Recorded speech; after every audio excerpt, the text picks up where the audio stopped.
Call to order. Thank you, and thank you all for being here tonight. Welcome to the Laramie City Council regular meeting, Tuesday, October 21, 2025. And if you would like to join us in a pledge of allegiance. I pledge allegiance to the flag of the United States of America and to the republic for which it stands, one nation, under God, indivisible, with liberty and justice for all. I always want to do an amen afterwards. All right. City Clerk, if you can please call the roll. Bowling, absent. Freed, absent. Lockhart. Here. Brandon Newman, absent. Doherty. Here. Shumway, absent. Vigil. Here. Richardson. Here. And Cumbie. Here. We have 5 present and 4 absent, Your Honor. Thank you, City Clerk. We have an agenda, and for those of you in the audience, a number of our counselors, due to either family or illness or being at a conference with no internet, are not here tonight. So they send their apologies. The next item, is there any public comment on non-agenda items?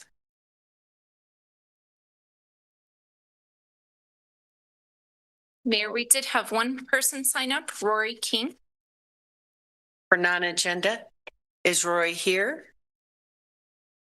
Roy King? Okay, maybe later on. We have public comment at the end as well.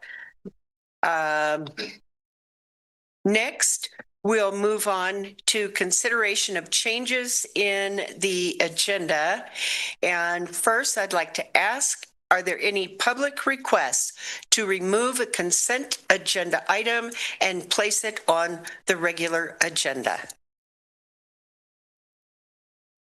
Seeing none. Vice Mayor Richardson, if you can address changes to the agenda, please. Thank you, Mayor. I move that we move item 18 to position 10A on the agenda. Move item 23 to position 13A on the agenda, and add an executive session at the end of the meeting, and that is for executive session for land negotiations, WS 16-4-405, AVII and litigation, WS 16-4-405, III to item number 26. Do I have a second? Second. I have a motion from Richardson, second by Vigil. All in favor? Aye. Opposed? That motion passes. Vice Mayor. I move that the agenda be set as changed. Second. I have a motion from Richardson, second by O'Doherty. All in favor? Aye. Opposed? That motion passes. Next, we're moving on to proclamations. And our first proclamation is the General Federation of Women's Clubs, also known as GFWC, Advocates for Children Week in Laramie. Whereas the General Federation of Women's Clubs will celebrate its dedication towards the promotion and awareness of the physical and emotional well-being of children, October 19 through 25, 2025. And whereas GFWC is an organization of women from all walks of life that I lost my place, that have the common goal of making the world a better place by enhancing the lives of others through volunteer service. And whereas GFWC members have played an intricate role in advocating for the health and well-being of children since the early 1900s, with prominent club women such as Jane Addams and Julia Lathrop, paving the way for implementation of improved child labor and juvenile court laws, respectively. And whereas GFWC has played a role in many national efforts, including powerful advocacy for the promotion of the physical and emotional well-being of children, including current partnerships with renowned organizations such as St. Jude Children's Research Hospital and March of Dimes, and has historically worked for the passage of child labor laws, promotion of nationwide outreach that led to passage of the Pure Food and Drug Act, assisted in creating the National Park Service, and credited in 1933 with establishing 75% of U.S. public libraries. Quite an accomplishment. And whereas throughout the past 125 years, the GFWC Laramie Women's Club have supported the literacy of children, supported the School Success Program, the School Backpack Program, provided children's bags for domestic violence situation, amongst many other projects within the community. Whereas it would be a tremendous honor for GFWC Laramie Women's Club to be able to mark its dedication towards the well-being of children with recognition from our mayor and council. Now therefore be it resolved that I, Sharon Cumby, acting as mayor and president of the governing body of the city of Laramie, Wyoming, do hereby proclaim October 19 through 25, 2025 as GFWC Advocates for Children Week in Laramie. The GFWC Laramie Women's Club requests your support and recognition of this milestone anniversary with this proclamation and declaration. Thank you. And do we have Tammy Sullivan and company? Yes, welcome. Thank you so much for all the work you do. Thank you. I'm president of the Laramie chapter. This is my vice president and my treasurer. And and we really appreciate your honoring us with this proclamation. Well, really appreciate all the work you do, and I appreciate going through this because I was not aware of some of the historical significance. It's pretty amazing, really. It really is. Yes, it is. Some of the things that we take for granted.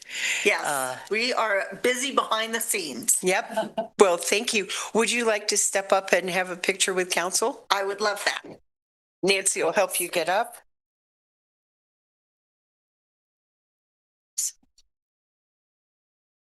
This is a normal thing that we do when we have proclamations and special events. Yeah. For that you stand and we'll work ourselves around you. Malia, good to see you. All right. Can everybody see Nancy? All right, ready? 1, 2, 3. Thank you. Thank you. And Thank you. Thank you, ladies. Thank you. Appreciate your work. thank you so much. Thank you. There you It's really go. appreciated. Thank you. Thank you. Glad to have you here.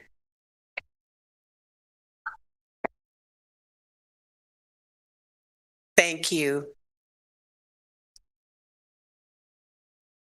Well, that was very interesting. Now, on to our next proclamation, which is Disabilities Employment Awareness Month. And whereas disability in no way diminishes the right of individuals to work independently, enjoy self-determination, make choices, contribute to society, and experience the economic, political, social, cultural, and educational mainstream of American society. And whereas the goals of this city include providing awareness about disability employment issues and celebrate the many and varied contributions individuals with disabilities provide to the workplace. And whereas the value and talent of these individuals add to the workplace and the community. And whereas thousands of Wyoming individuals face challenges with disabilities daily. And whereas the month of October has been designated as Disability Employment Awareness Month to celebrate and recognize disabled individuals and promote awareness in the workplace, now therefore be it resolved that I, Sharon Cumby, acting as mayor and president of the governing body of the city of Laramie, Wyoming, do hereby proclaim October as Disabilities Employment Awareness Month in the city and encourage all citizens, business, public and private agencies, religious and educational institutions to join in observing the month in honor of persons with disabilities. So, and I would call up Patty Russell. You're going to receive this proclamation. Good evening, Mayor, City Council. The LACD is very gracious for your awareness of this and making the community aware of the employment of disabled individuals, and want to thank you for this recognition. Thank you very much. Would you like to come receive the proclamation? Have a little picture with council. Not her first one. There. Thank you for all your work that you do. That's good.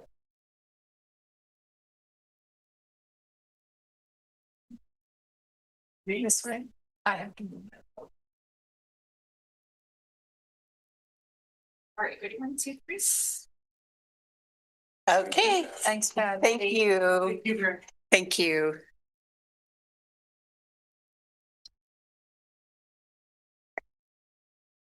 Did you want to say something, Counselor? Yeah, I just want to add, I'm the liaison for the Commission on Disabilities, and many of the members were very grateful to see the sidewalk, addressing sidewalks in our spec. Thank you. Thank you, Counselor. Next, we'll go on to public hearings, and we have two tonight. After the reading of each, I'll ask if there's any public comment on that during the public hearing.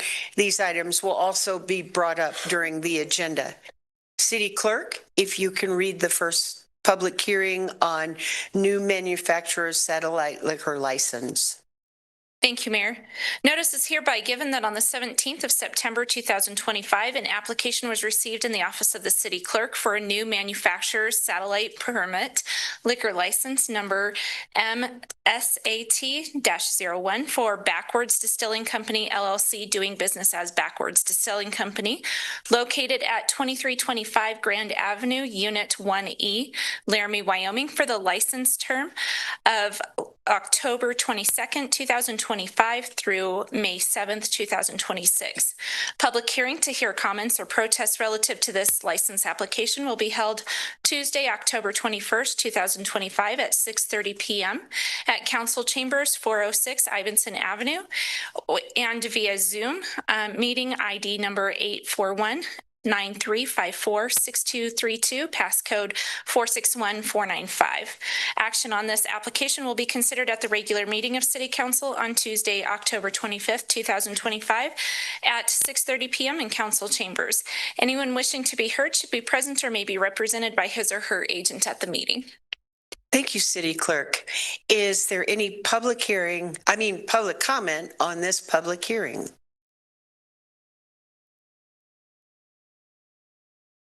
Welcome.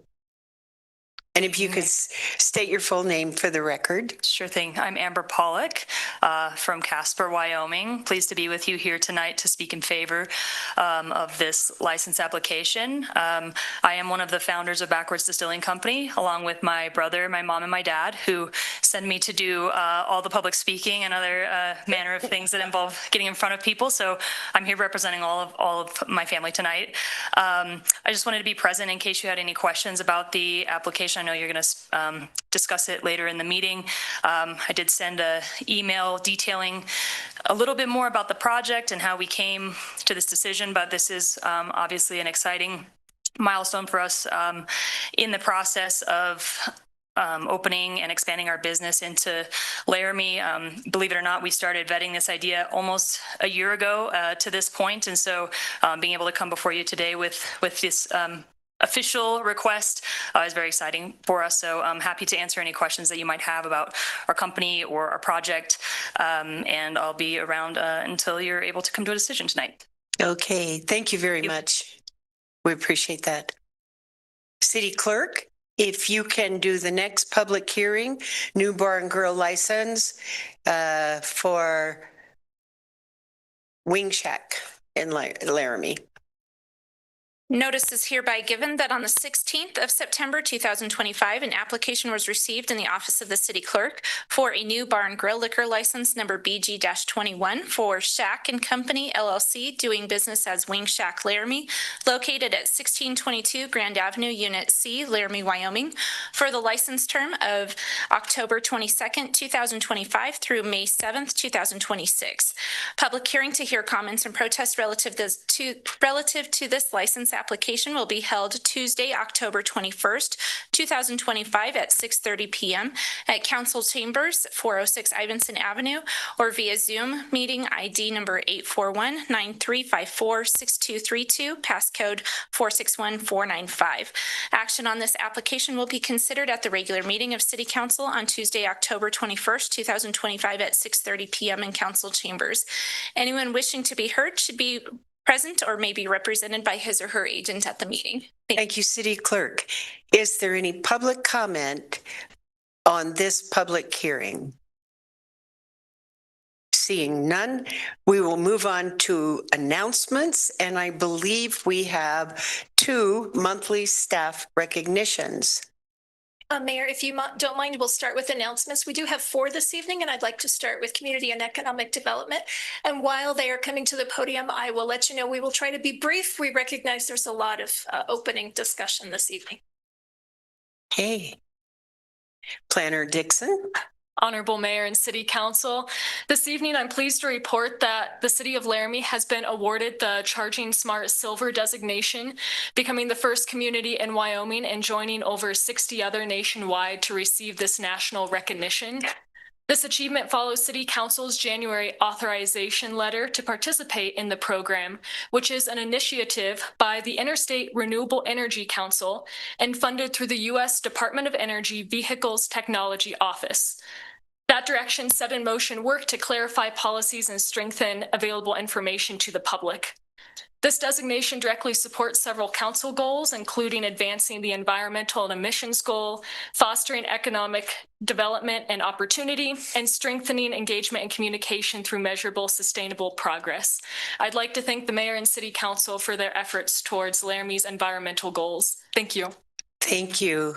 And I'd like to thank the Planning Department for all their work on this. And I'm just so proud that we got this. Thank you very much. Next announcement. That'll be Director Bork from Parks, Rec, and Community Services. Good evening, Director Bork. Honorable Mayor, City Council members, just wanted to give a brief update and let you know we're very excited. I'm sure you will be too. Our brand new Zamboni got delivered today. So I believe it has actually already been delivered to the Ice and Event Center and may even be in use this evening. So just wanted to give you that update. Have a great evening. Thank you very much, Director. And Public Works is next. Good evening, Director Webb. Good evening, Mayor, Council. As part of the 3rd Street beautification project, Council authorized the replacement of the downtown decorative lightings. So we're replacing 32 of the lights between Clark and Sheridan Street. That process began today.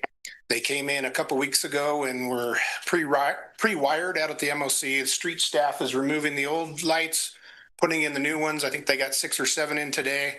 I haven't seen them myself, but I hear they're awesome. So check them out. We're hoping we'll be done with that project by the end of next week. Thank you so much. And it's so wonderful to see our progress moving. We've got striping on the streets. Pretty soon, all those orange cones will not be there. So thank you for your work on the lighting. City Manager. Thank you. I have the last announcement. I wanted to let you know, Council, I was able to go out to West Laramie today and drive down a paved Wyoming Avenue. So I just wanted to mention that project is finished. I want to thank Public Works and City Engineering for the work they've done out there. It has been probably a 7 or 8 year journey that we have been on to get that street paved, first to get the draining infrastructure under it, and now to get it paved. So it is beautiful. It is the most beautiful street in town. We're competing with YDOT, but I'm pretty sure our street is the best. So I hope you'll go out and take a look at that.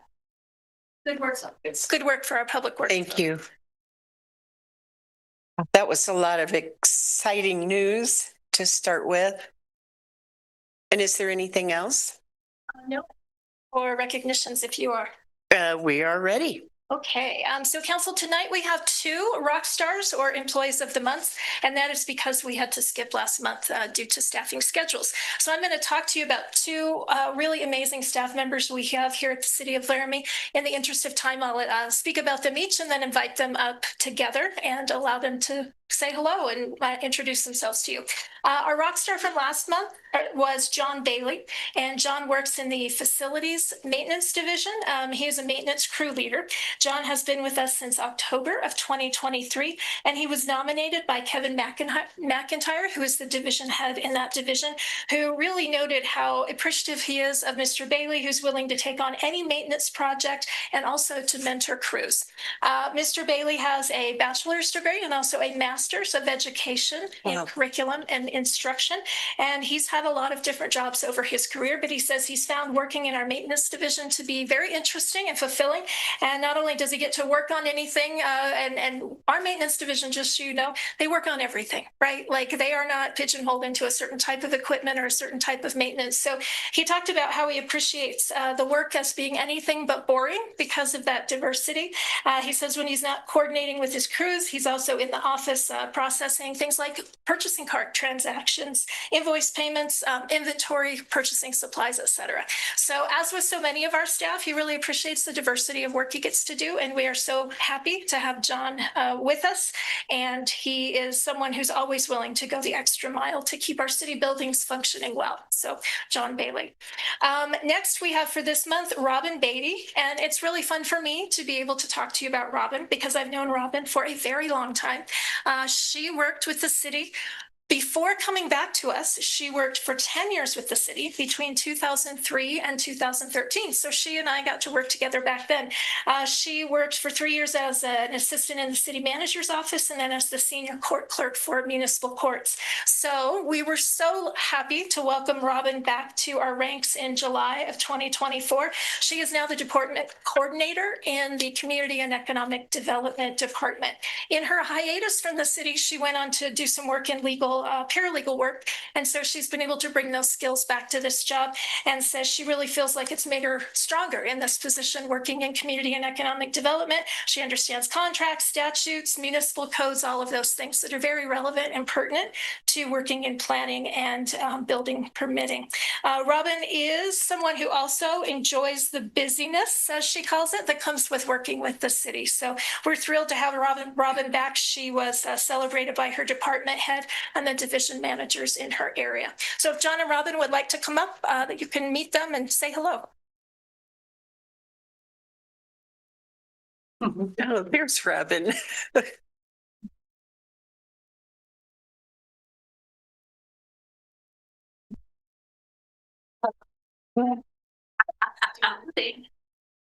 Introduce yourself. Okay. My name's Robin, and thank you very much. And I'm very happy to be back with the city. As Janine mentioned, this is really my 11th year with the city. I enjoyed my first 10 years, and now I'm enjoying my break and my welcome back to the city. So I've been on the City Hall campus for a very long time, and I've always enjoyed the people that I work with. And thank you very much. Thank you, Robin. You said I wouldn't have to say anything. I'm John, and I fix things, and I feel like I'm on another planet because I've never been to a council meeting before. But you're all really cool, and I like the meeting. Welcome. Welcome you both. And can we get you to come up for a photo with us?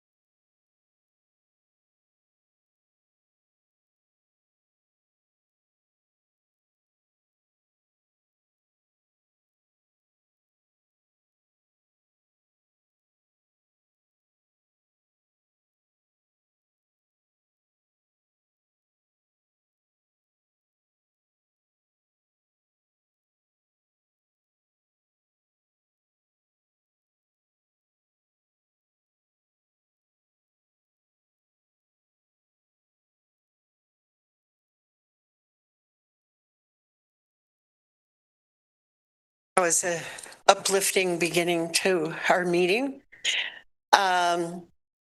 Counselors, are there any disclosures and or conflicts? Seeing none, Vice Mayor, approval of the consent agenda. Thank you, Mayor. I move that the consent agenda be approved and that each specific action on the consent agenda be approved as indicated. Second. I have a motion by Richardson, second by Vigil. City Clerk, if you can call the roll, please. Bowling, absent. Reed, absent. Lockhart. Yes. Newman, absent. O'Doherty. Yes. Shumway, absent. Vigil. Yes. Richardson. Yes. Cumby. Yes. That's 5 yeses, 0 nos, and 4 absent, Your Honor. Thank you, City Clerk. That motion passes, and we will now move to the regular agenda, starting with item 10A, Vice Mayor. Thank you. I move to approve Resolution 2025-86, appointing Todd Fieser as interim city manager effective on December 16th, 2025, and authorize the mayor and city clerk to sign. Second. Third. I have a motion by Richardson and second by Lockhart.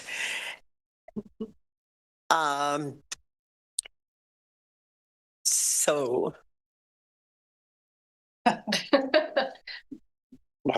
I'm not exactly sure if this is appropriate or not, but I just want to take a chance to thank council for their trust in me in the leadership. I want to thank Janine for her leadership over the past years being here and the guidance and tutelage that she's given us.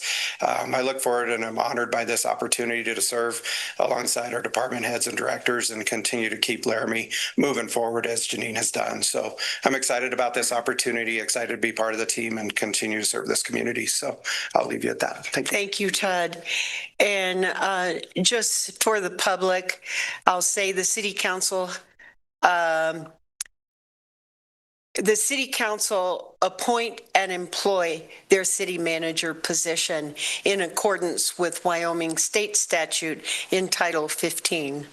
Our council has decided to fill the position with an interim for up to 6 months, beginning on December 16th. The council has selected current Assistant City Manager Todd Fieser to fill the interim city manager position based on qualification and experience.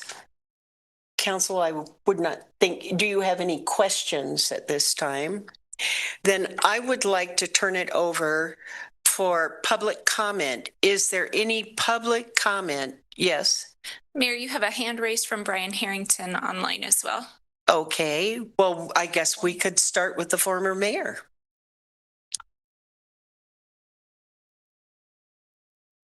Good evening, Brian Harrington. Well, good evening, Mayor and Council. I miss all of you. It's really nice to see you. And I can't really see the staff, but I miss them surely as well. So I'm not there in person. The cold and flu season spares no one with kids, and so we're in the midst of that.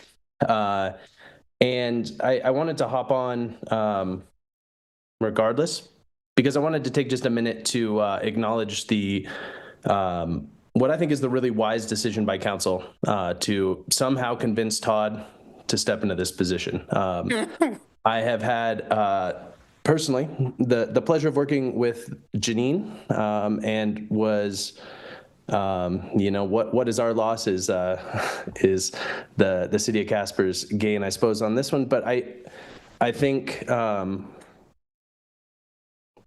you all found a way to make a really great opportunity out of that moment. I think appointing Todd as the interim city manager allows the city of Laramie to continue to be stable. And I think as we see things on a national and state level become less and less stable from a governmental perspective, it becomes increasingly important that your local governments are stable. So I just want to acknowledge the work that you all are putting into this. And Todd, I want to recognize some level of sacrifice that it takes for you to assume this role. And I won't beleaguer the point any more than that, but I just wanted to say thank you, Council, Mayor, for this, and Todd, thank you for stepping into that role. I appreciate y'all, and I will see you around the way. Thank you so much. Any further public comment? Brad Enzi. Didn't know I was beating everybody. You were fast on your feet. Here coming members of the council. I'm Brad Enzi, CEO and president of the Laramie Chamber Business Alliance.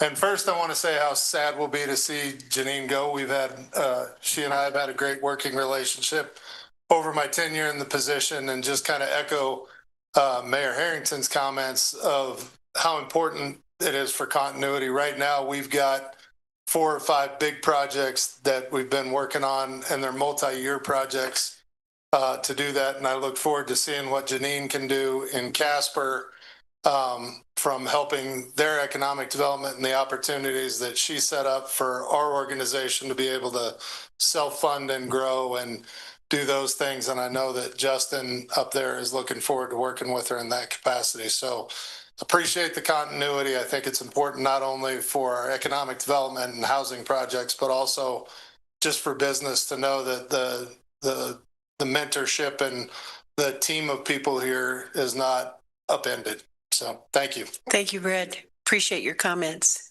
Next.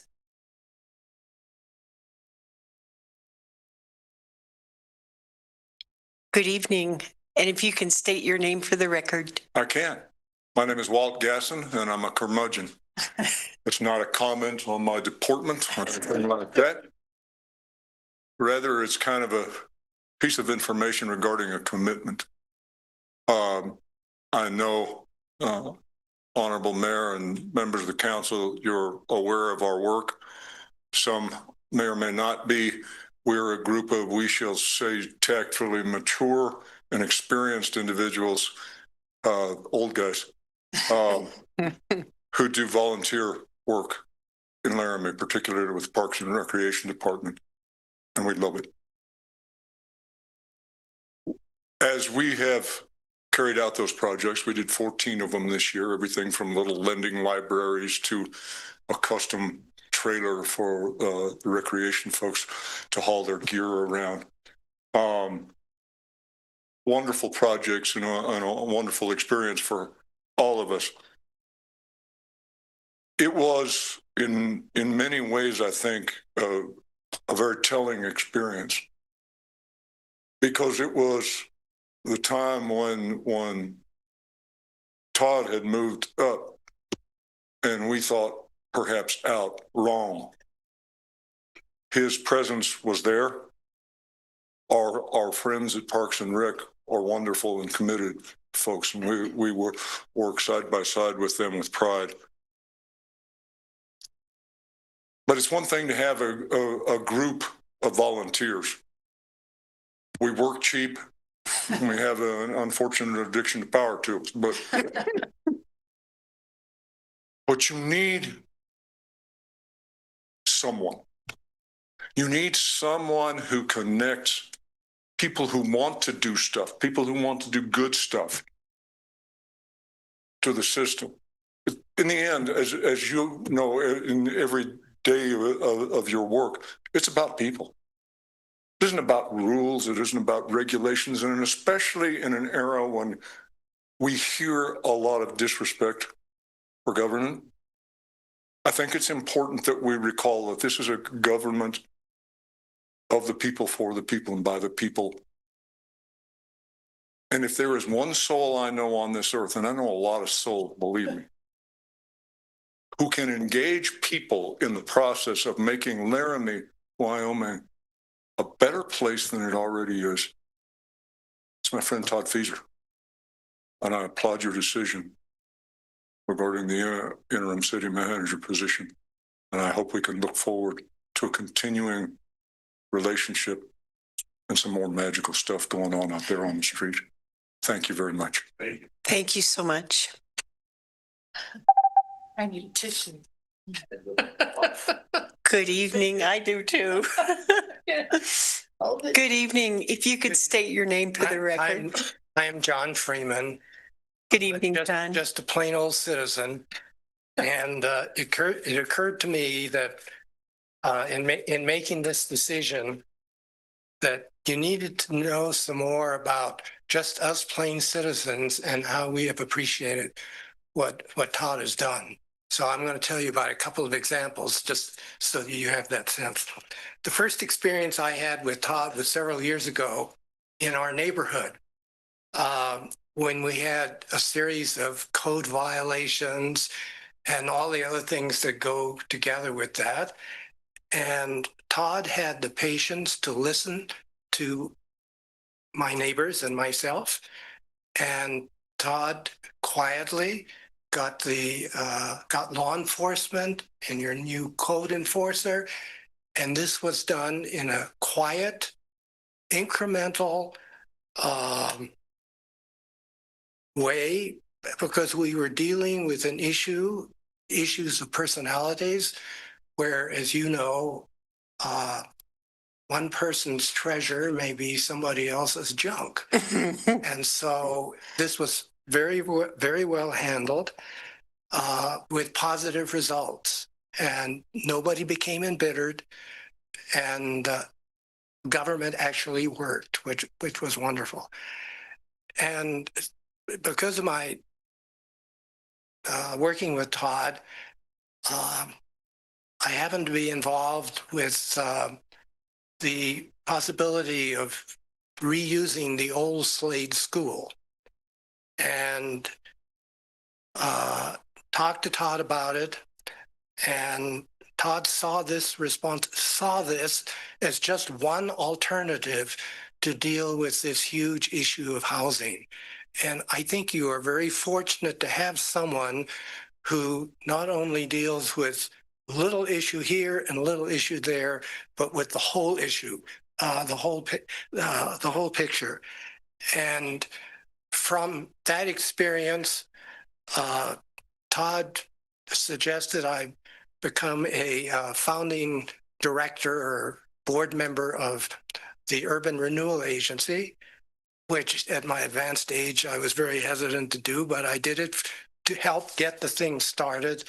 And I'm just sitting next to somebody who told me what's happening with the Urban Renewal Agency, and I think Todd merits the credit for that. But what I would like to say more than anything else is that I found Todd to be good, caring, responsible, humble, and trustworthy. And that's really valuable. And that's the basis of everything. So thank you very much. Thank you so much, John. Good evening.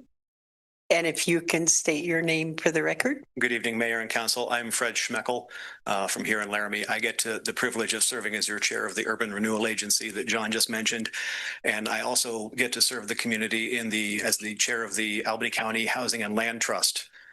here. And I have to say that, these two entities take up a fair amount of my time.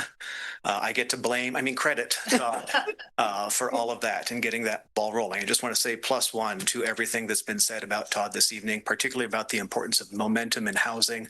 That all comes back to Todd being able to take action and inspire others to take action, as well as to City Manager Jordan's efforts in this realm as well. Just incredible. And I strategically went after Brad and John. That way they can talk about the housing, and I can just share my favorite Laramie City anecdote. And that is, if you called the phone number for the city, it rings at Todd's desk. And what an incredibly respectful thing to do for your constituents, to have somebody as kind and knowledgeable to get them to where they need to go as fast as possible, and to save city resources so that the constituent isn't jumping around 14 different places trying to solve the question, but they can just talk to the person that knows.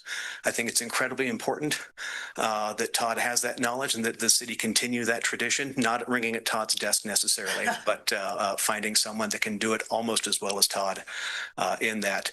At the end of it, I know that your decision comes down to making sure that you can find the right person to be in the right place at the right time to do the right thing. And I don't think anyone that's spoken tonight has any doubts that that person is Todd Fieser, and I commend you on your decision. Thank you. Thank you, Fred. And Sarah, if you can state your name for the record. Thank you. Good evening, Mayor Cumby and council members. I'm Sarah Brown Matthews. I'm here to also add my applause for your wise decision. Todd has served as a mentor to more people in this community than I think anyone could ever imagine. And I am one of the lucky recipients of that. I had the opportunity to be part of his team on the Parks and Rec Board, and have turned to him almost daily since I first met him to ask for advice, to gain his counsel, and just simply to know that there's somebody there that's always going to say, let's try it. Let's be positive, and let's work to find solutions. So thank you for your thoughtful decision. We know it's going to be a loss to have Janine move on, but I think this also is an opportunity for some really brilliant new leadership. And I'm thrilled to be a member of our community because of it. Thank you for your time. Thank you, Sarah. Is there any further comment on this agenda item? Back to council. Comments, Councillor Lockhart. Thank you, Mayor. You got a lot to live up to, Todd. Yeah. Man, you can't, no pressure, right? I did not know Todd before I became a counselor, but his reputation preceded him. And so I was really anxious, and we had kind of an onboarding with a whole bunch of people, including Todd, as we went into office. And right off the bat, he welcomed all of us. And I told him he needs to be a guest barista, and he always said, I'll do it. And I have someone else that needs to do it, and he's just, and the vision he has for Laramie, and things like he said are going to start dropping as they are, in like a domino effect. So I, like most everybody else, just really excited to have him aboard, and I'm hoping it's more than 6 months. So thank you. Thank you. Further comment? Councillor O'Doherty. It occurred to me the other day that, the federal government shutdown, it hurts a lot of people, but if a city shuts down for one day, things really fall apart. And so I'm grateful to Janine for passing on the knowledge to Todd, and for them to just be able to keep everything running smoothly, as I'm sure they will be. And so thank you to both of them. Thank you. Councillor Vigil. Thanks, Mayor. Just to kind of echo Councillor Lockhart, I hadn't met Todd before being elected to council, and I I think when we learned that, he'd be willing to serve in this capacity, I felt the biggest sense of relief, because when you join council, you don't expect like a leadership shift in your first year necessarily. No offense, it's fine. Like we're all good. But just the amount of relief that I felt. And I think that Todd has a lot to teach counselors old and new. And so, it's an exciting time, and just want to thank him for being willing to step up in this way. Thank you. I'll just say ditto to everything that's been said tonight. Keep it short. And I've had the opportunity to work very closely with both Janine Jordan and Todd Fieser for almost 5 years now. And both have put considerable effort and time and availability into mentoring me year by year to the point where I could be in the position that I'm in right now. And so I owe gratitude to both for that, as well as our city attorney. But as mayor, I'm proud to stand with the council in appointing Todd Fieser as interim city manager. Todd brings a deep understanding of our community, a strong commitment to public service, and a proven track record of leadership. We are confident in his ability to guide Laramie forward with integrity, transparency, and a collaborative spirit. We are confident. The council looks forward to working closely with Todd to continue building a vibrant and resilient future for all who call Laramie home. And so with that, City Clerk, if you could please call the roll. Bowling, absent. Reed, absent. Shumway, absent. Lockhart. Yes. Vigil. Yes. O'Doherty. Yes. Newman, absent. Richardson. Yes. Cumby. Yes. That's 5 yeses, 0 nos, and 4 absent, Your Honor. Thank you, City Clerk. That motion passes. Congratulations, Todd Fieser.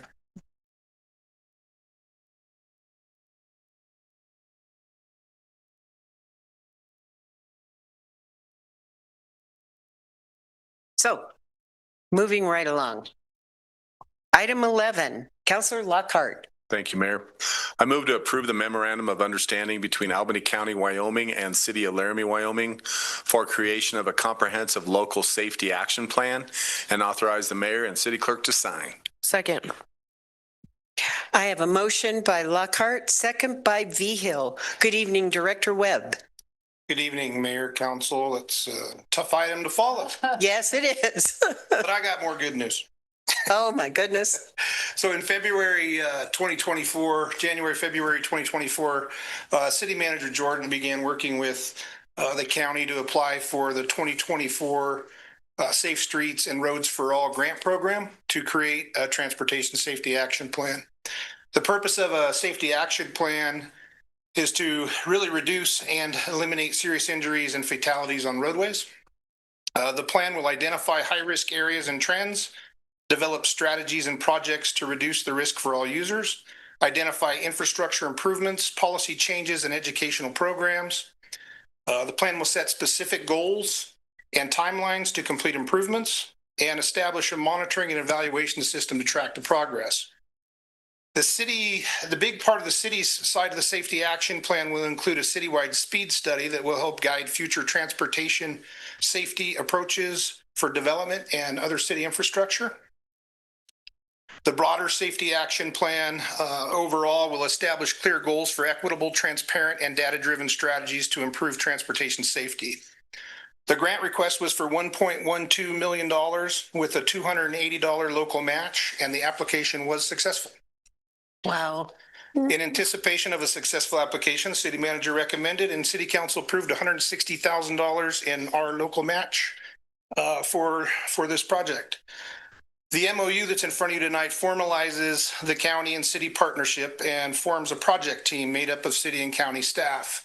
the city staff, I don't know if he knows it or not, but Chief Brown is part of that project team, and the city engineer, and we're going to be pulling in Derek Teeney also for city on the city side of things. The county also has a team together that is comparable, the sheriff, the county planner, and the county engineer.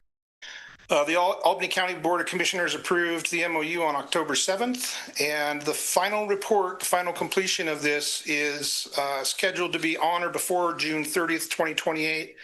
And the grant requires that it's completed no later than September 30th, 2028. And I assume as we get close to that, we will be presenting a work session for you all to go over the results.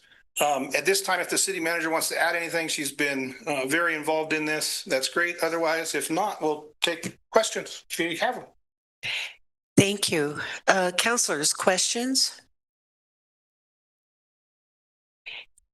Okay. Is there any public comment on this agenda item? Back to council for comments. I just want to thank you. This work has been in progress for a while. And I really appreciate the work you did to receive this grant. It's going to be really important for our community. City Clerk, if you can please call the roll. O'Doherty. Yes. Behill. Yes. Lockhart. Yes. Bowling absent, Freed absent, Newman absent, Shumway absent, Richardson. Yes. Cumby. Yes. That's 5 yeses, 0 nos, and 4 absent, Your Honor. Thank you, City Clerk. That motion passes. Next, item 12, manufacturer satellite liquor license. Councilor Behill. Thank you, Mayor. I move to approve the application for a new manufacturer satellite liquor license number MSAT-01 for Backwards Distilling Company, LLC, doing business as Backwards Distilling Company, located at 2325 Grand Avenue, Unit 1E, Laramie, Wyoming, for the licensing term October 22nd, 2025 through May 7th, 2026, and authorize the mayor and city clerk to sign contingent upon approved building inspections and the relinquishment of one satellite location license. Second. I have a motion by Behill, a second by Richardson. City Clerk. Thank you, Mayor and Council. The application before you was turned into the City Clerk's office on September 17th for a satellite manufacturing location here in the city of Laramie. Currently, they have 2 satellite locations in Casper and Mills. Their plan is to close the Mills location when the Laramie location goes live. So they do have a construction phase that's coming up. Included in your cover sheet, I give you a little bit of statutory information because we have not had a manufacturer satellite office as long as I've been here. So a couple of the details is that they can serve their product for both on-site consumption, but also off-premise consumption. So they do have dual ability there.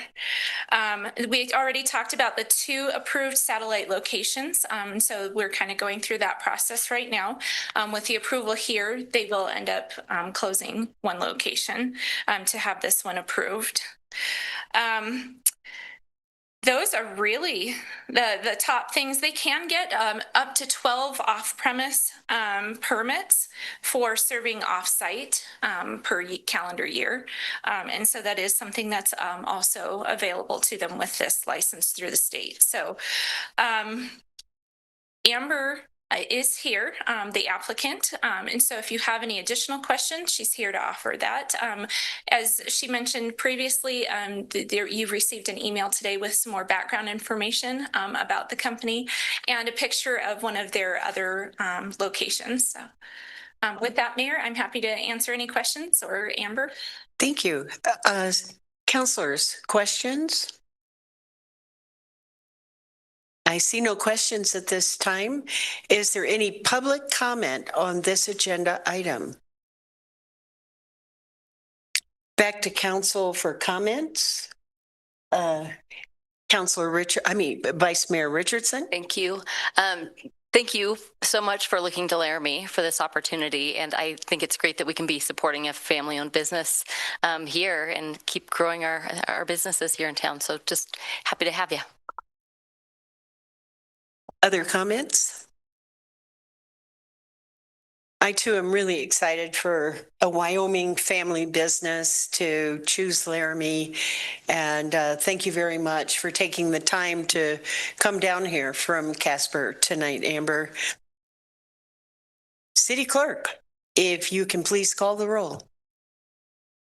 Newman, absent. Lockhart. Yes. Freed, absent. Bowling, absent. O'Doherty. Yes. Shumway, absent. Vigil. Yes. Richardson. Yes. Cumby. Yes. That's 5 yeses, 0 nos, and 4 absent, Your Honor. Thank you, City Clerk. That motion passes. Next item. Number 13, new bar and grill liquor license for Wing Shack of Laramie. Counselor O'Doherty.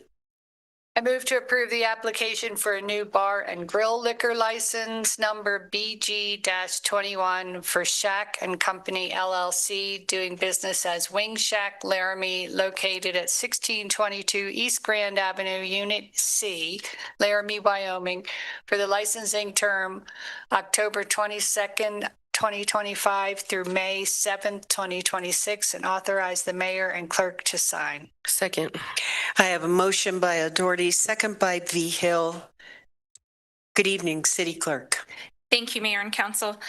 So this application before you is for our 13th of 14 bar and grill liquor licenses.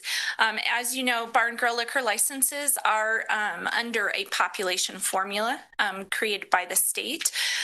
So this is our 13th of 14. So we have one left after this. This application was received on September 16th from Shack and Company LLC, doing business as Wing Shack of Laramie at 1622 East Grand Avenue.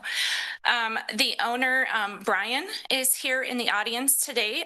So if you have any questions, he is here with us tonight. They have several other locations, some in Colorado, such as Greeley, and some here in the state of Wyoming, such as Cheyenne. So they're excited to come here to Laramie.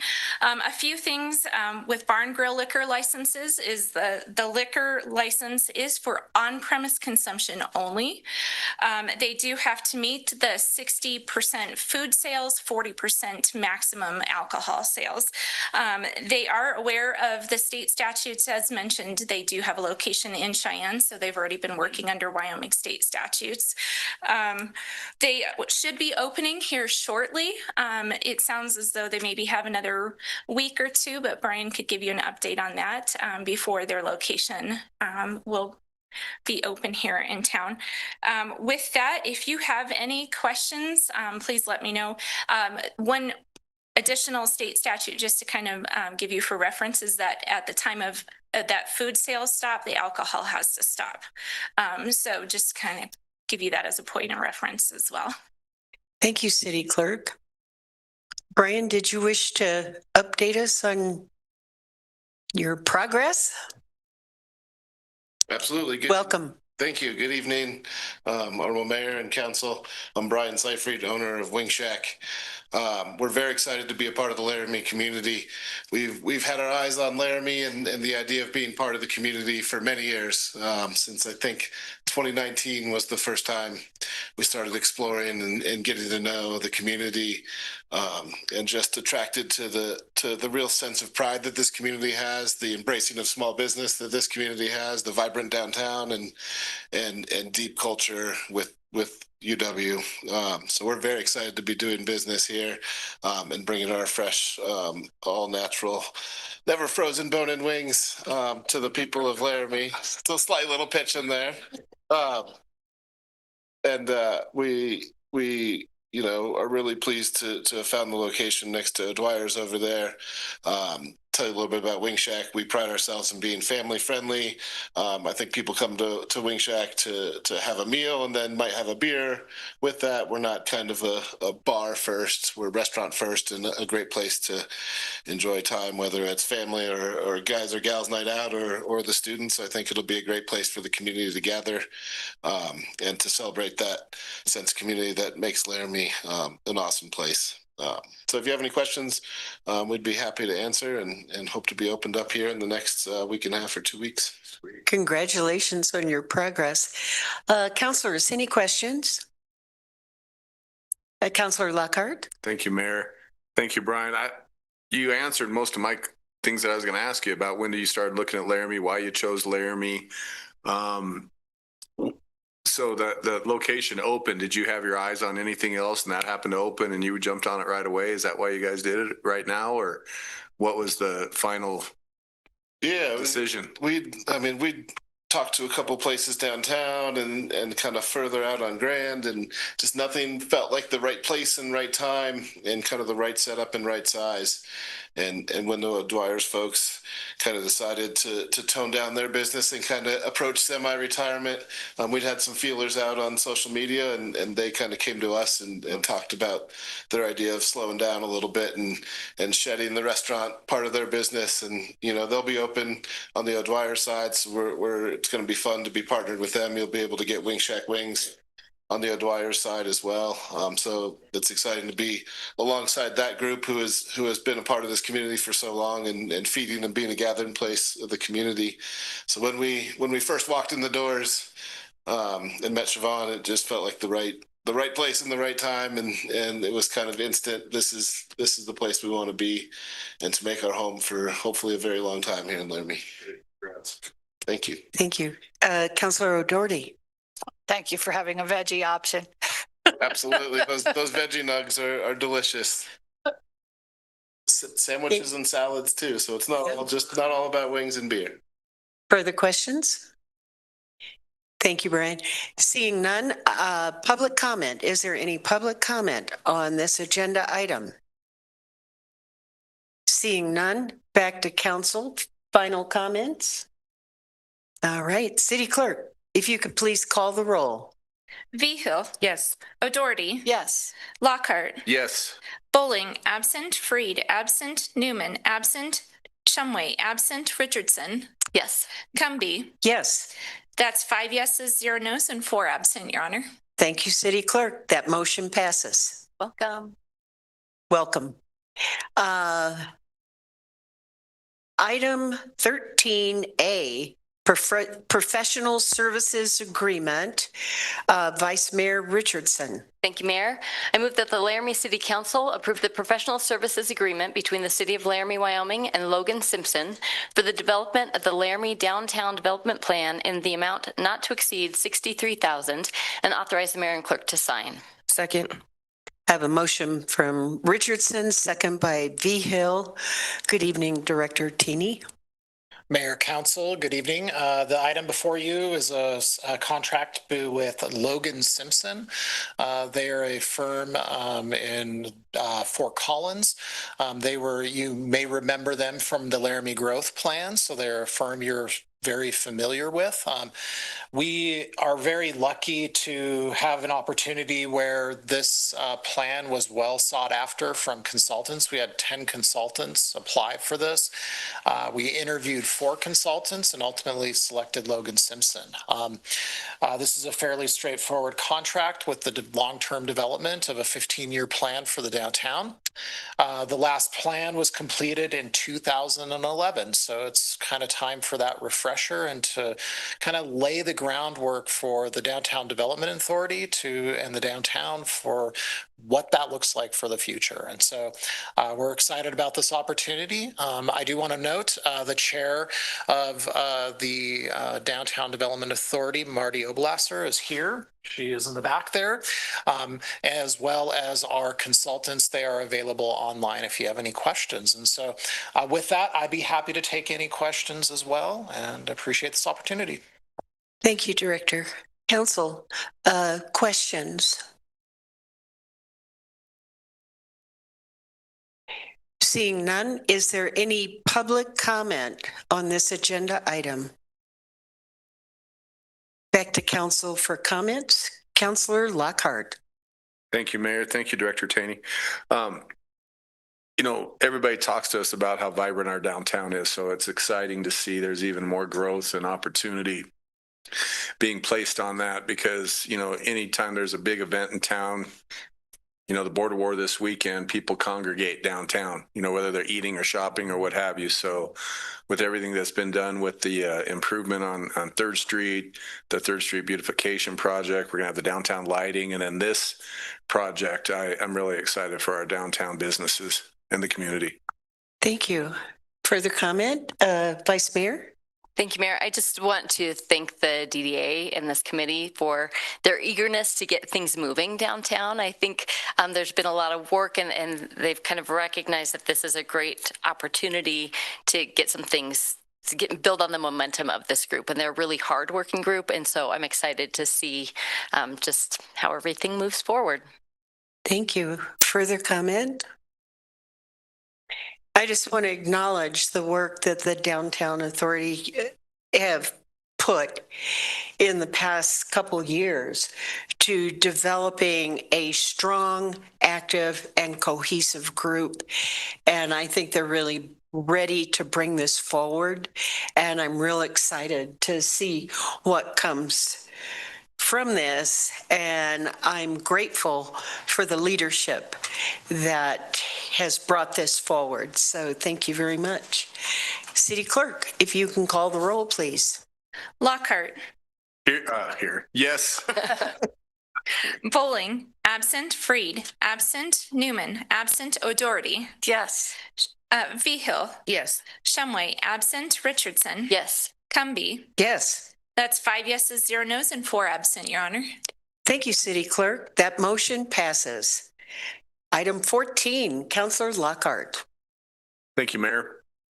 I move that the City Council approve the contract between Barry Dunn McNeil and Parker LLC and the City of Laramie, Wyoming for professional services to complete the community-wide sports study in an amount not to exceed $187,712 and authorize the mayor and city clerk to sign. Second. I have a motion from Lockhart, a second from Vigil. Good evening, Director Bork. Good evening, Mayor, City Council. I'm very happy to be bringing this contract award forward. As you all recall, at your goal-setting retreat, this was brought up as a priority to look at both what the community has as far as sports facilities, and originally it was targeted just to youth sports that was then expanded when we were looking at our supplemental budget and expanded to all sports facilities, but also then look at where the city council and the community should look at investing in the future. And to do that, we need to know what the community wants. And so that's what started this process of the community-wide sports facility study. We had a very robust bidding process happen over the last several months with 4 competitive bids that came in to complete this study. We met with a group of Parks and Recreation staff to go through the selection process that included both review of the submissions as well as interviews with each one of the firms so that they could kind of expand and ask any questions so that we could ask questions of them, and ultimately recommend Barry Dunn. It's Barry Dunn, McNeil and Parker LLC, but colloquially from here on out, we'll just refer to them as Barry Dunn. They are a well-respected community research firm, specifically in Parks and Recreation. I mean, they do others, but they have a high specialization in Parks and Recreation. In fact, most of their principals and planners and project managers are former Parks and Recreation professionals. professionals, so they literally know the business from both sides. So we were very pleased with the proposal that they have. As you see before you, there's essentially 5 stages I listed for. The first one is our kickoff discovery meeting, but there's an inventory and assessment to look at what we've got now, both an inventory as well as looking at kind of conditions and what shape they're in. A very robust stakeholder and community needs assessment that will be multimodal, so there will be a statistically validated survey that'll go out to the community, as well as online engagement tools, some tabling and outreach at a variety of events, and stakeholder and community meetings as well for the public to provide input. And then a benchmarking and best practices study. So we'll look at similar sized communities with similar sized parks and recreation structures and look at kind of best practice benchmarking based off of that. And then finally, the real meat of it is the end result, a strategic recommendation and feasibility study. So not only are they going to make recommendations, but they will have some feasibility studies on how sustainable is it, costs, even going so far as to where, we might look at placing any future facility investments. This is all conceptual. This is not saying that you have to do this. This is going to be making recommendations that we can use for long-range planning and community investment, with that eye towards economic development, as was directed kind of what started this. What are the facilities that if tournaments are held, what can we expect for some economic development benefits from those types of things? So that'll be worked into the feasibility study as well. So with all of that, we recommend Barry Dunn be awarded the contract for the $187,712, and I will be here for if you have any questions. Thank you, Director. Councilors, questions? Councilor O'Doherty. I assume among the metrics, one is going to be like spectator capacity. Is that correct? Honorable Mayor, through you, yes, absolutely. Further questions? Thank you, Director. Thank you. Is there any public comment on this agenda item? Seeing none, back to council for comments. Councilor Lockhart. Thank you, Mayor. Thank you, Director Bork. This excites me. Talking to so many people and the facilities we have versus what other communities in our state or, just south of us have, what it could do for our kids, but also the economic impact it could have on our community if we can put something together based on what they find. So, I also sit as the liaison on the Albany County Tourism Board. And of course, Albany County gets lots of tourism in the summer. Then we get the snowmobilers in the winter, but they need more tourism in the winter. So this could help some indoor sports, not just turf wars, but we could have some other things. So, and to help also us adults with maybe some improved sports facilities. So I'm just excited. Thank you. Thank you. Vice Mayor. I was a little slow to come around to this idea. I will admit that up front. But after hearing more from Councilor Lockhart and talking with staff and just recognizing how it really could be an economic asset to the community to look at the feasibility and think about the economics of it, I'm excited to see what comes of this as well. And I think it can be really positive. So thanks for the work on it. Thank you. Further comment? I just want to say it's really exciting to see this progress. So in January, we as the council, along with staff, had a 2-day retreat. And this is one of the ideas we began to kick around.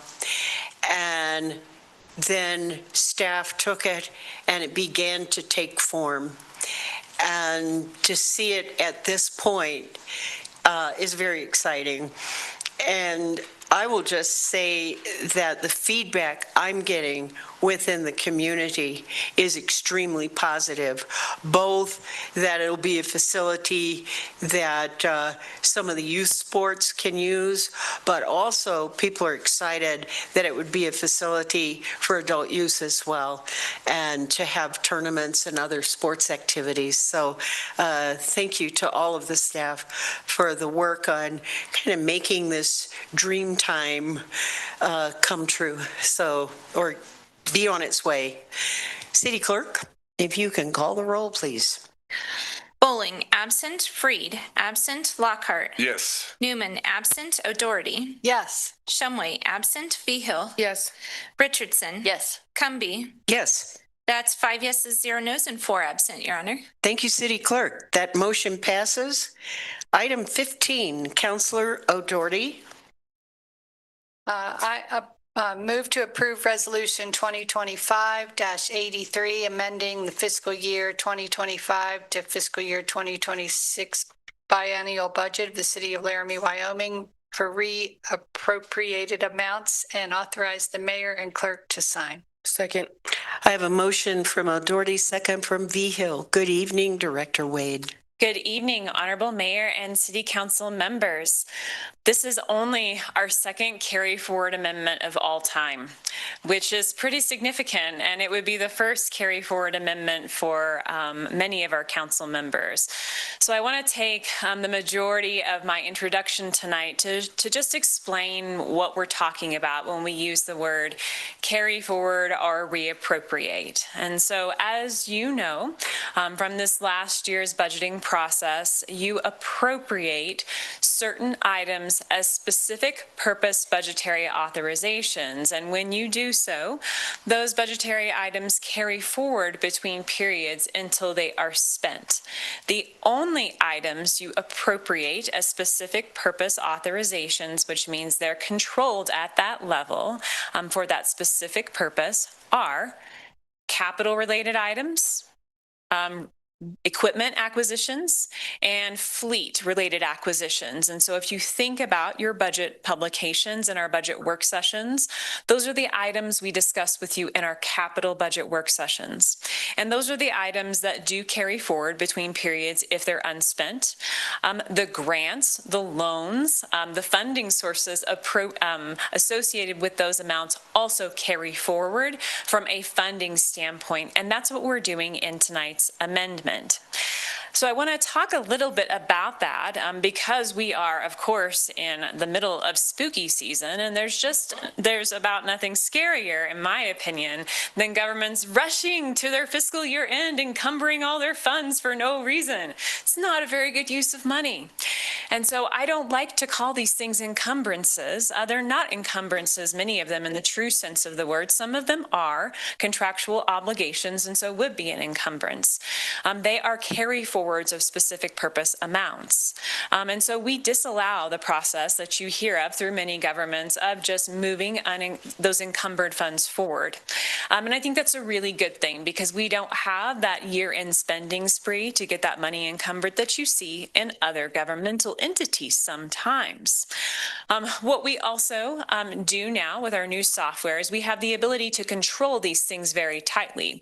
We've always tightly controlled them, but our new software allows us to set up our budgetary controls for these specific purpose authorizations, not only at an account level, but at a project level. And so to determine this carry forward amendment, we literally take all of the projects that are not closed out as of fiscal year end, and we bring them forward because you have appropriated those amounts. And so very tightly controlled. We also are disclosing to you the amount of reappropriations that do not fall into these categories because we do have some contracts, mainly for professional services, mainly in public works and engineering, that are encumbered and do need to carry forward. And so as I present the amendment to you this evening, I will go over the dollar amounts for each so you get an understanding of the magnitude and can hopefully become comfortable with this budget amendment. Our total reappropriation between fiscal periods, this is not just 25, it can be years prior, for projects too, is $96,067,168. That is a very large number. That is up from $80 million last year. What you can expect is that this budgeting season, we're going to need to dive into this reappropriation and take a look at our capital plans and make sure that we don't have a little bit of a buildup here that is becoming, in some ways, unwise. And so we're going to dive into this number a little more because to me, this is getting a little large for all of our comfort in the conversations I've had internally as I prepared this budget amendment. So of that 96 or so $1 million, $42,142,200 $297 is for governmental funds. And that's across all of our governmental funds. That's our general fund. That's our specific purpose tax fund. That's our recreation center fund. And I'll give you some of those numbers just for context a little bit later on so that you know what they are. So of that total reappropriation, only $393,725 is for what I would consider to be non-specific purpose budgetary authorization. So those are your contracts for professional services that we need to move between periods. Everything else in that amendment is actually for a capital project, or it is $5 million for the surface water drainage utility, or $450,000 for support of 4th Street redevelopment. And so we get pretty specific in telling you what these funds are used for when we move them between periods. For our enterprise funds, our business-like operations, that expenditure carry forward is $53,924,871.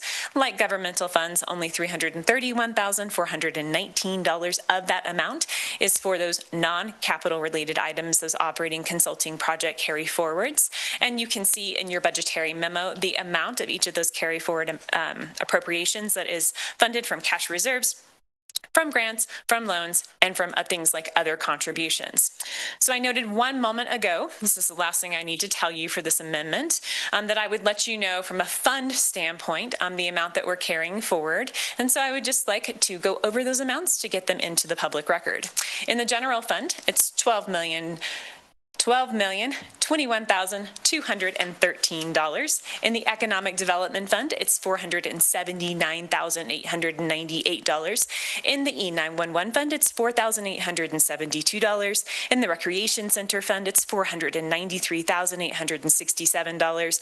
In the Cemetery Fund, it's $26,448. In the Capital Construction Fund, it's $12,040,582. In the Parks and Rec Development Fund, it's $39,803. In the Specific Purpose Tax Fund, that's all the 2018 tax, it's $17,035,614, and that wraps up our governmental funds. For our proprietary funds, the Water Fund is $28,377,328. The Wastewater Fund is $24,395,843, and the Solid Waste Fund is $1,151,700, a nice even number to round us out. I think it's important to keep those fund numbers in context and to also, from a training and transparency standpoint, just remind you what funds are part of those governmental and proprietary fund totals. And at this time, I'd be happy to answer any questions you may have. Thank you, Director. Councilors, questions? Vice Mayor? Thank you so much. For going over all of that. So just for clarification, we are saying all of those numbers, especially those last individual amounts that you went through, are the carried over amounts that will go into 2026. Are those the amounts we will be starting with in 2026, or will that be added to anything additional? Honorable Mayor, through you to Vice Mayor Richardson. So you have appropriated, you've made original appropriations for 2026. These are amounts that are added to those original appropriations that move money between periods for amounts you have previously appropriated. In the past, for our newer council members and for the public record, with our old software, we made estimates of these reappropriations as of February or March, and you would have approved them as part of the budget resolution in June. This method, in my opinion, is more transparent because you're only ever approving original appropriations each year or for the biennium. And we were very transparent with you about that actual reappropriated amount after the fiscal year end closes, when we know what those dollar amounts really are. Thank you. That was helpful. Further question, Councilor Lockhart. Thank you, Mayor. Thank you, Director Wade. Since this is my first amendment, just for clarification, when we say they're unspent appropriations, and maybe I'm just not understanding, so these funds have been appropriated, but are they earmarked or no? Honorable Mayor, through you, to Councilmember Lockhart. So I don't know if I would use the term earmarked, because that would, in some ways, I think that they are. I would consider them assigned. And I'll explain it to you in this way. Let's say in 2024, the council at that time appropriated money for a capital project to improve, let's say 7th Street, for $1 million. Let's say that we've spent $250,000 on design to date, and there's still $750,000 left. That $750,000 is what would be included in this reappropriation. That's assuming you hadn't stripped that project from the capital plan when we prepared the budget last year. So I think it's really important to note that each council has a right to, look at those and that's why we spend so much time going over those capital plans, because when you're seeing those projects on there, you really are seeing not only what you're being asked to appropriate in the current year, but the will of former councils and what they appropriated, and also to realize that the specific purpose appropriations are carrying forward because the funds are assigned to that. Yeah. Vice Mayor. You've got a bit of a follow-up. So is it fair to say that, because we look at these numbers and they seem really large, but keeping in mind then, based on that explanation, that these are large numbers, but sometimes they are multi-year projects. And so we are not spending them all in one year because those projects may take 4, 5, 6 years to complete. And so carrying those amounts forward allows us to then complete those projects over the time that is needed. Honorable Mayor, through you to the Vice Mayor, I do believe that is correct. Although, like I disclosed to you, I do think that we feel this is a large number and we should be taking a look at that capital plan and maybe reprioritizing. And we will do that from time to time. The last time we did this was a few years ago. And so it is a normal practice for us as staff to kind of pause and reset. Like if we've had construction delays, you do want this number to be manageable. It feels a little more manageable when you look at it by fund. Like, for example, 12 million in the general fund. That feels more manageable. That's just a few major capital projects, but still it's worth diving in a little more here this next year. Yeah. Further questions? Thank you, Director. Is there any public comment on this agenda item? Seeing none, back to council for comments. Director Wade, as always, thank you so much. You make it so much more understandable. I appreciate it. City Clerk, if you can call the roll, please. O'Doherty. Yes. Behill. Yes. Lockhart. Yes. Newman, absent. Freed, absent. Bowling, absent. Shumway, absent. Richardson. Yes. Cumby. Yes. That's 5 yeses, 0 nos, and 4 absent, Your Honor. Thank you, City Clerk. That motion passes. On to item 16, Councilor O'Doherty. I move to approve Resolution 2025-84, amending the fiscal year 2025 to fiscal year 2026 biennial budget of the City of Laramie, Wyoming, and authorize the mayor and clerk to sign. Second. I have a motion from O'Doherty, second from Richardson. Good evening. Good evening, Honorable Mayor and City Council members. So perhaps the question on your mind is, why not combine these two amendments? It would be really hard to talk about. And so when you see multiple budget amendments from me on the same agenda, it's because I think that they're different enough in substance that to combine the conversation about them would just be confusing. And especially with something like finance and budgets that a lot of people just find off-putting in some way, like for whatever reason. I think it's better to take it in smaller chunks, and that's what I've done this evening. And so the First Amendment that you have approved is a carry forward to 2026, while this budget amendment is the final budget amendment of fiscal year 2025. And so one of the differences with our modern software now is that you see budget amendments before you much more regularly. And you see them from directors typically when contracts are being awarded. And in my opinion, that is far superior to our old model, which some of you thankfully didn't didn't experience. It's awesome. Because the old model, sometimes that didn't happen when the contract got awarded. We did more central amendments, which was further away from the action. And so I really prefer this new model where most of the budgetary changes you're considering are actually happening as that work is necessary. And so that's important training for me to pass on to you because you see more in terms of quantity of budget amendments than you used to, but they're always related to the item you're approving, which is really cool and gives you a chance to think about that as you're approving that contract. The amendments that you see from me are actually a little bit less frequent. You see them from me quarterly. And the amendments I bring for your consideration are more administrative in nature. And so this fiscal year amendment is that indeed. There is not much of substance on here, and we are actually amending the budget downward. And so sometimes I hear in conversations like, oh, do you ever amend the budget downward? Do you just let things pile up? And the answer is we actually amend the budget downward quite a bit, especially for specific projects when circumstances change. And you're going to see a lot of that tonight. And so diving into the details of this final amendment for 2025, we are looking at a decrease of $19,187,521. In our governmental funds, the decrease is $19,512,164. And in the enterprise funds, we're recommending an increase of $324,643. What I really enjoy about this budget amendment in particular is that the impact on cash reserves is only an increase of $22,229 in our governmental funds, and it's a decrease of cash reserves in our enterprise fund of $110,000.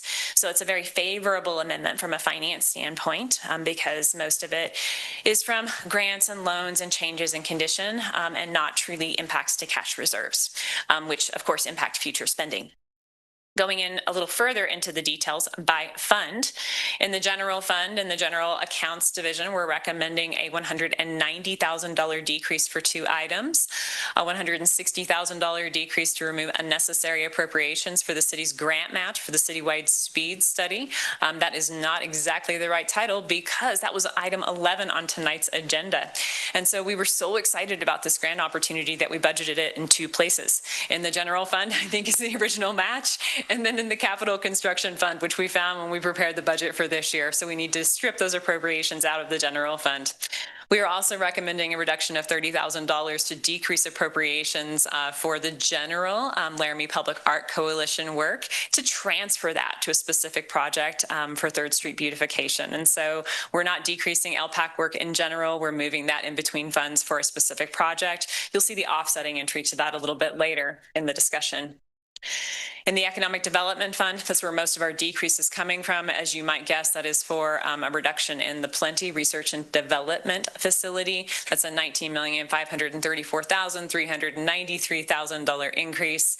I just want to give a shout out to the Business Council for being great to work with. The city is not out any money for this project, as well to our partner LCBA, who also contributed some money to the project and has honored their contributions. And so really great that the city wasn't out any money on this, and our partners worked with us quite beautifully. In the E911 fund, we are recommending an increase of $5,000 to increase appropriations to cover more or less an accounting entry that my team made at the end of the fiscal year. And so last year in the E911 fund, they made a purchase that was within budget for an expenditure that basically paid for service over 3 periods. Well, in the accounting world, you amortize that over 3 years, which is what we did. But this year, a third of that cost would not fit within their budget. And so we need to recommend a $5,000 increase to cover that. I want to make it clear to you that the department did not go over budget here. They had the appropriations last year. However, what I have noted for our budget development in this next year is that's really close. If we're within $5,000 of spending, and we probably need to take a look at that budget and maybe see if it needs some increases for next year, primarily because of software maintenance fees in our E911 fund. In the Capital Construction Fund, we're recommending a $30,000 increase in appropriations to move that money from the general LPAC to that specific project for the 3rd Street beautification.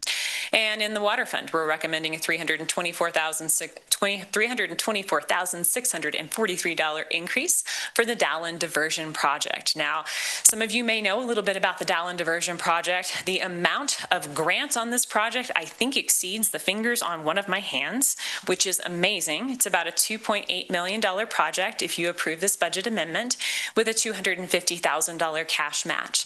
And so as my team did some work to wrap up our year end, we took a look at this project, and the grant funding sources, they just didn't align with the project budget. And in fact, we had a little bit too much in cash reserves allocated to the project because of a budget amendment that the council had approved in May. And so what this budget amendment really does is it right sizes the project budget to reflect those grant awards, and then get that cash match back down to $250,000 where it belongs, not at $360,000. And then our last recommended amendment for 2025 to you is to dissolve our health insurance fund.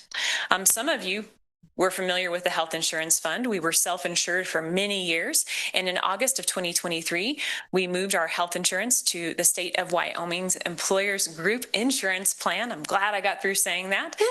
What a great financial decision to manage risk, because those premiums were out of control, and it was introducing all sorts of financial liability for the city of Laramie. So fantastic change, really happy we did it. Our first premium increases in 2 years are going to happen this January. So we could not have been, that was a great decision. We needed to hold the money that was in the health insurance fund, which had been accumulated from employees paying premiums and us paying claims out over the years. We had to hold that for at least a year, because it takes a long time to close out insurance claims. I'm glad we held it open for a year. The amount I initially appropriated did not include a significant refund that we got just this last year for the plan. And so now that we know financial activity is closed, what we are doing is distributing the remaining funds in this health insurance fund proportionately in accordance with budgeted FTEs across all operating funds. So it's the general fund, the rec center fund, the water fund, the wastewater fund, and the solid waste fund, just proportionately based on FTEs, because that's how this fund has earned its resources over time. And with that, I'm happy to, I should say that if you look at your memo, you're going to see other transfers disclosed. Those are transfers between line items, small transfers between projects that are very similar in nature. I don't normally go over those items in my presentation to you. And so with that, I'd be happy to answer any questions you may have. Thank you, Director. Councilors, questions? Thank you. Seeing none, is there any public comment on this agenda item? Seeing none, back to council for comments. City Clerk, if you can please call the roll. Bowling absent, Freed absent, Lockhart. Yes. Newman absent, O'Doherty. Yes. Shumway absent, Vigil. Yes. Richardson. Yes. Cumby. Yes. That's 5 yeses, 0 nos, and 4 absent, Your Honor. Thank you, City Clerk. That motion passes. Item 17, Councilor Vigil. Thank you, Mayor. I move that the Laramie City Council approve Resolution 2025-85 designating the City of Laramie's project list for the 2026 specific purpose excise tax and authorize the mayor and clerk to sign. Second. I have a motion from Vigil, second by O'Doherty. Good evening, Mr. Fieser. Honorable Mayor, City Council, it's a pleasure to be here tonight. Just bringing back all those titles going. A little bit of history about the SPT and the work that we've done. Myself and Jen Wade have been kind of leading this process with the subcommittee of City Council. As you may remember, we had a work session. We established a subcommittee. That subcommittee established a prioritized project list of around $57 million. After that, the subcommittee worked with the Rock River Town Council and the Albany County Board of Commissioners to establish what the actual amounts that we would go for. Out of that meeting, it was established that the SPT entire would be $95 million. The city of Laramie would receive a portion of that, which was $45,555,750. So then comes a point we need to amend the previous priority project list. The subcommittee and staff met together, and we opted to look at just basically taking the amount, taking off the bottom the items that were included in there. One of those included the Laramie Regional Airport, which was in the numbers that is funded separately through the agreement, and then to decide which items that made the list. And so we ended up with 8 items: the Laramie Police Department, the Laramie Animal Shelter replacement, Laramie Fire Station 1 replacement, surface water drainage improvements, street projects, West Bill Nye Street project, sidewalk ADA improvement program, and the Recreation Center facility maintenance allocation. Those amounts all stayed the same with the exception of the ADA improvement, sidewalk ADA improvement program, which grew by $55,750. With that being said, what we're hoping council will do is approve this project priority list. Staff will then move forward and work on the development of ballot language that will be approved by our legal counsel and brought back to council for approval so that we can get it to the Board of Commissioners for the ballot that will come back to resolution authorizing the tax for a final joint resolution. It's important that we get this right, and we believe this is the right process to get there. I'll be happy to answer any questions you may have. Thank you. Council, questions? Councilor O'Doherty. Dr.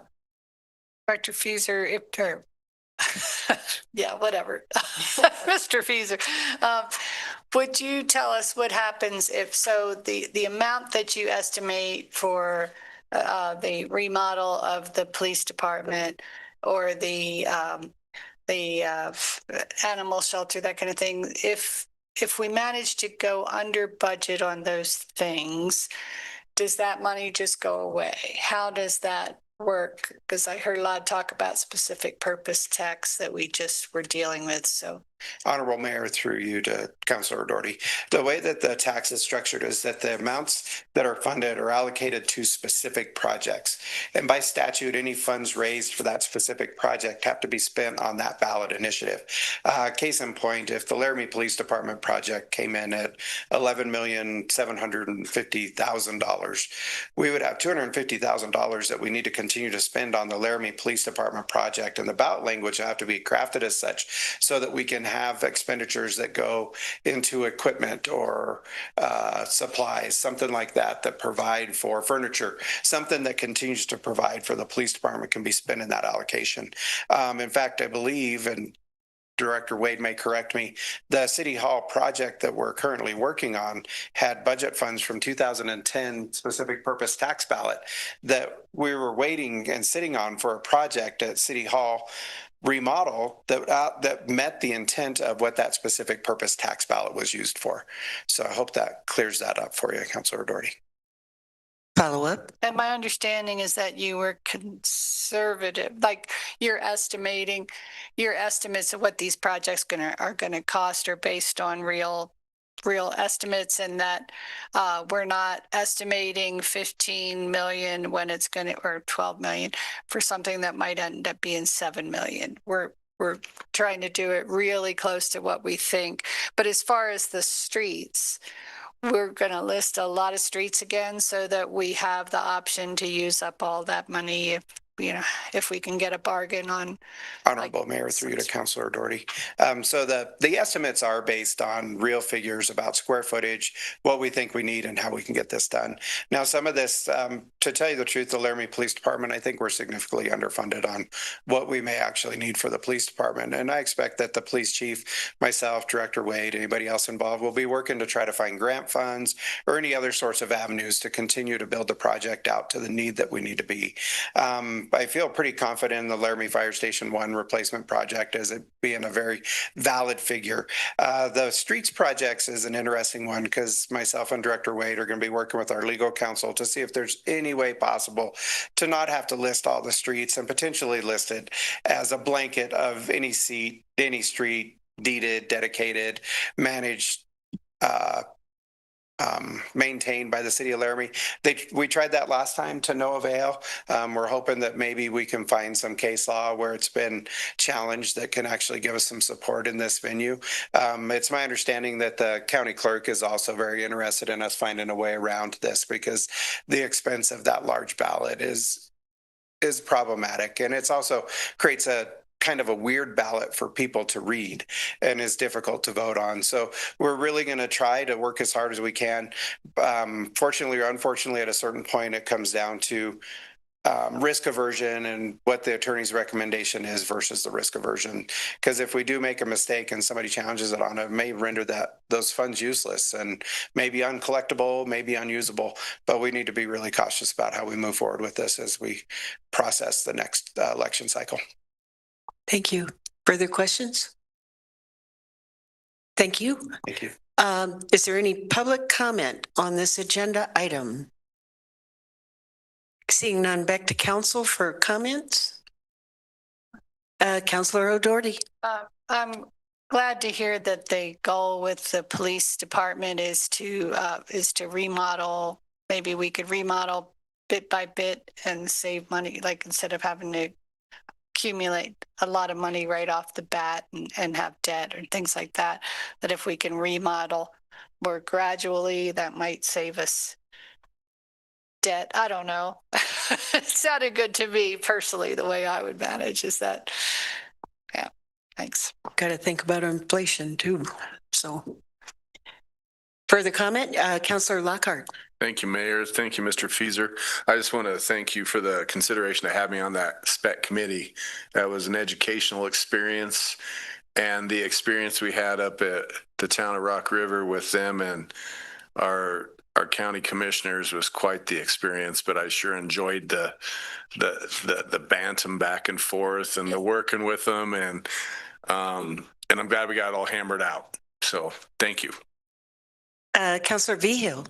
Thank you, Mayor. Just to kind of piggyback off of that, not to be congratulatory here, but I just really am proud of our subcommittee members for their professionalism during those that negotiation period. That was stressful for me, and I was not on the subcommittee, and I thought that the city of Laramie was represented well, and so I appreciate all of your work on that and staff's work as well. Thank you. Vice Mayor. Sorry for all the folks where we just keep dragging this meeting out, but also want to thank staff for this. This is a ton of work, and we appreciate everything that you're putting into it. Thank you. And I just want to thank Mr. Fieser and Director Wade for the preparation. We prepared by meeting daily for a week and frequently for the next week prior to our negotiation session that we had. I think we were well prepared. I think it went well, and nobody walked out of their enemies. So it was a very good experience. It was my first to deal with that, and I learned a huge amount, and thank you to you both and also to City Manager for your guidance in this. City Clerk, if you can call the roll. Vigil. Yes. Shumway absent. O'Doherty. Yes. Newman absent. Lockhart. Yes. Freed absent. Bowling absent. Richardson. Yes. Cumby. Yes. That's 5 yeses, 0 no's, and 4 absent, Your Honor. Thank you, City Clerk. That motion passes. Now we move on to item 18, that was 19. Councilor Lockhart. Thank you, Mayor. I move to approve City Council Resolution number 2025-87, certifying Planning Commission action regarding the comprehensive plan amendment to amend future land use plan map 3.2 of the comprehensive plan for the area described in the resolution by changing the future land use designation from UC urban commercial to UR urban residential based on findings of fact and conclusions of law. Second. I have a motion by Lockhart, second by Vigil. Good evening, Planner Dixon. Good evening, Honorable Mayor and City Council. As stated, the item before you tonight is the comprehensive plan amendment associated with the 4G Enterprises property located along the Laramie River between Snowy Range Road and West Garfield Street. This is linked to the rezoning request for the same area, which will be heard next. So a little bit of background, comprehensive plan amendment updates the city's long-term future land use map to better align with current conditions and goals. In this case, the request changes the designation from urban commercial, which primarily supports business and mixed-use development like downtown, to urban residential, which supports a range of housing types. As you can see in page 2 of the staff report, the urban commercial future land use from the 2007 comprehensive plan only allows the zoning districts of NB, B1, B2, or C2, whereas urban residential aligns with R2M or the requested R3 zoning, which allows for that range of housing types, and through conditional use, smaller neighborhood commercial scale operations. Staff supports this change because it meets the required findings, particularly with Laramie's new housing need, opportunity for redevelopment which aligns with adopted plans, and zoning districts that have evolved slightly over time. The Planning Commission, which actually serves as the decision-making body for comprehensive plan amendments, heard this item on October 13th and voted 6-0 to approve it. It had been postponed from the September 22nd meeting as there were questions on stormwater and development regulations, which were addressed in the technical memo, which was also attached. Because this amendment directly corresponds to the 4G enterprise rezoning request from industrial to multifamily, and this resolution is only heard once in front of City Council, staff recommends that the certification or remanding of this item is postponed to the November 18th meeting. This allows both the amendment and the rezoning to be heard together at the final reading for consistency, depending on discussion of the rezoning.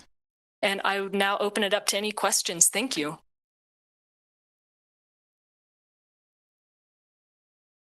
Questions, councilors?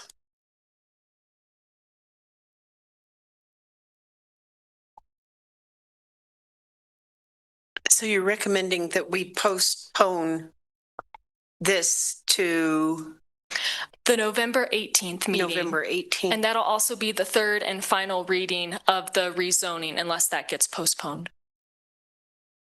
Vice Mayor. I move to postpone vote on this until the November 18th meeting. Second. I have a motion from Richardson, second by Vigil.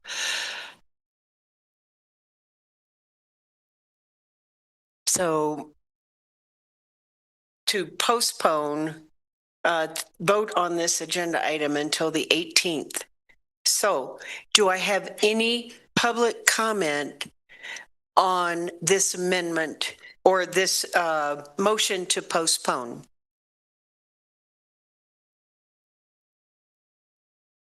Mr. Enzi. I'm remembering now.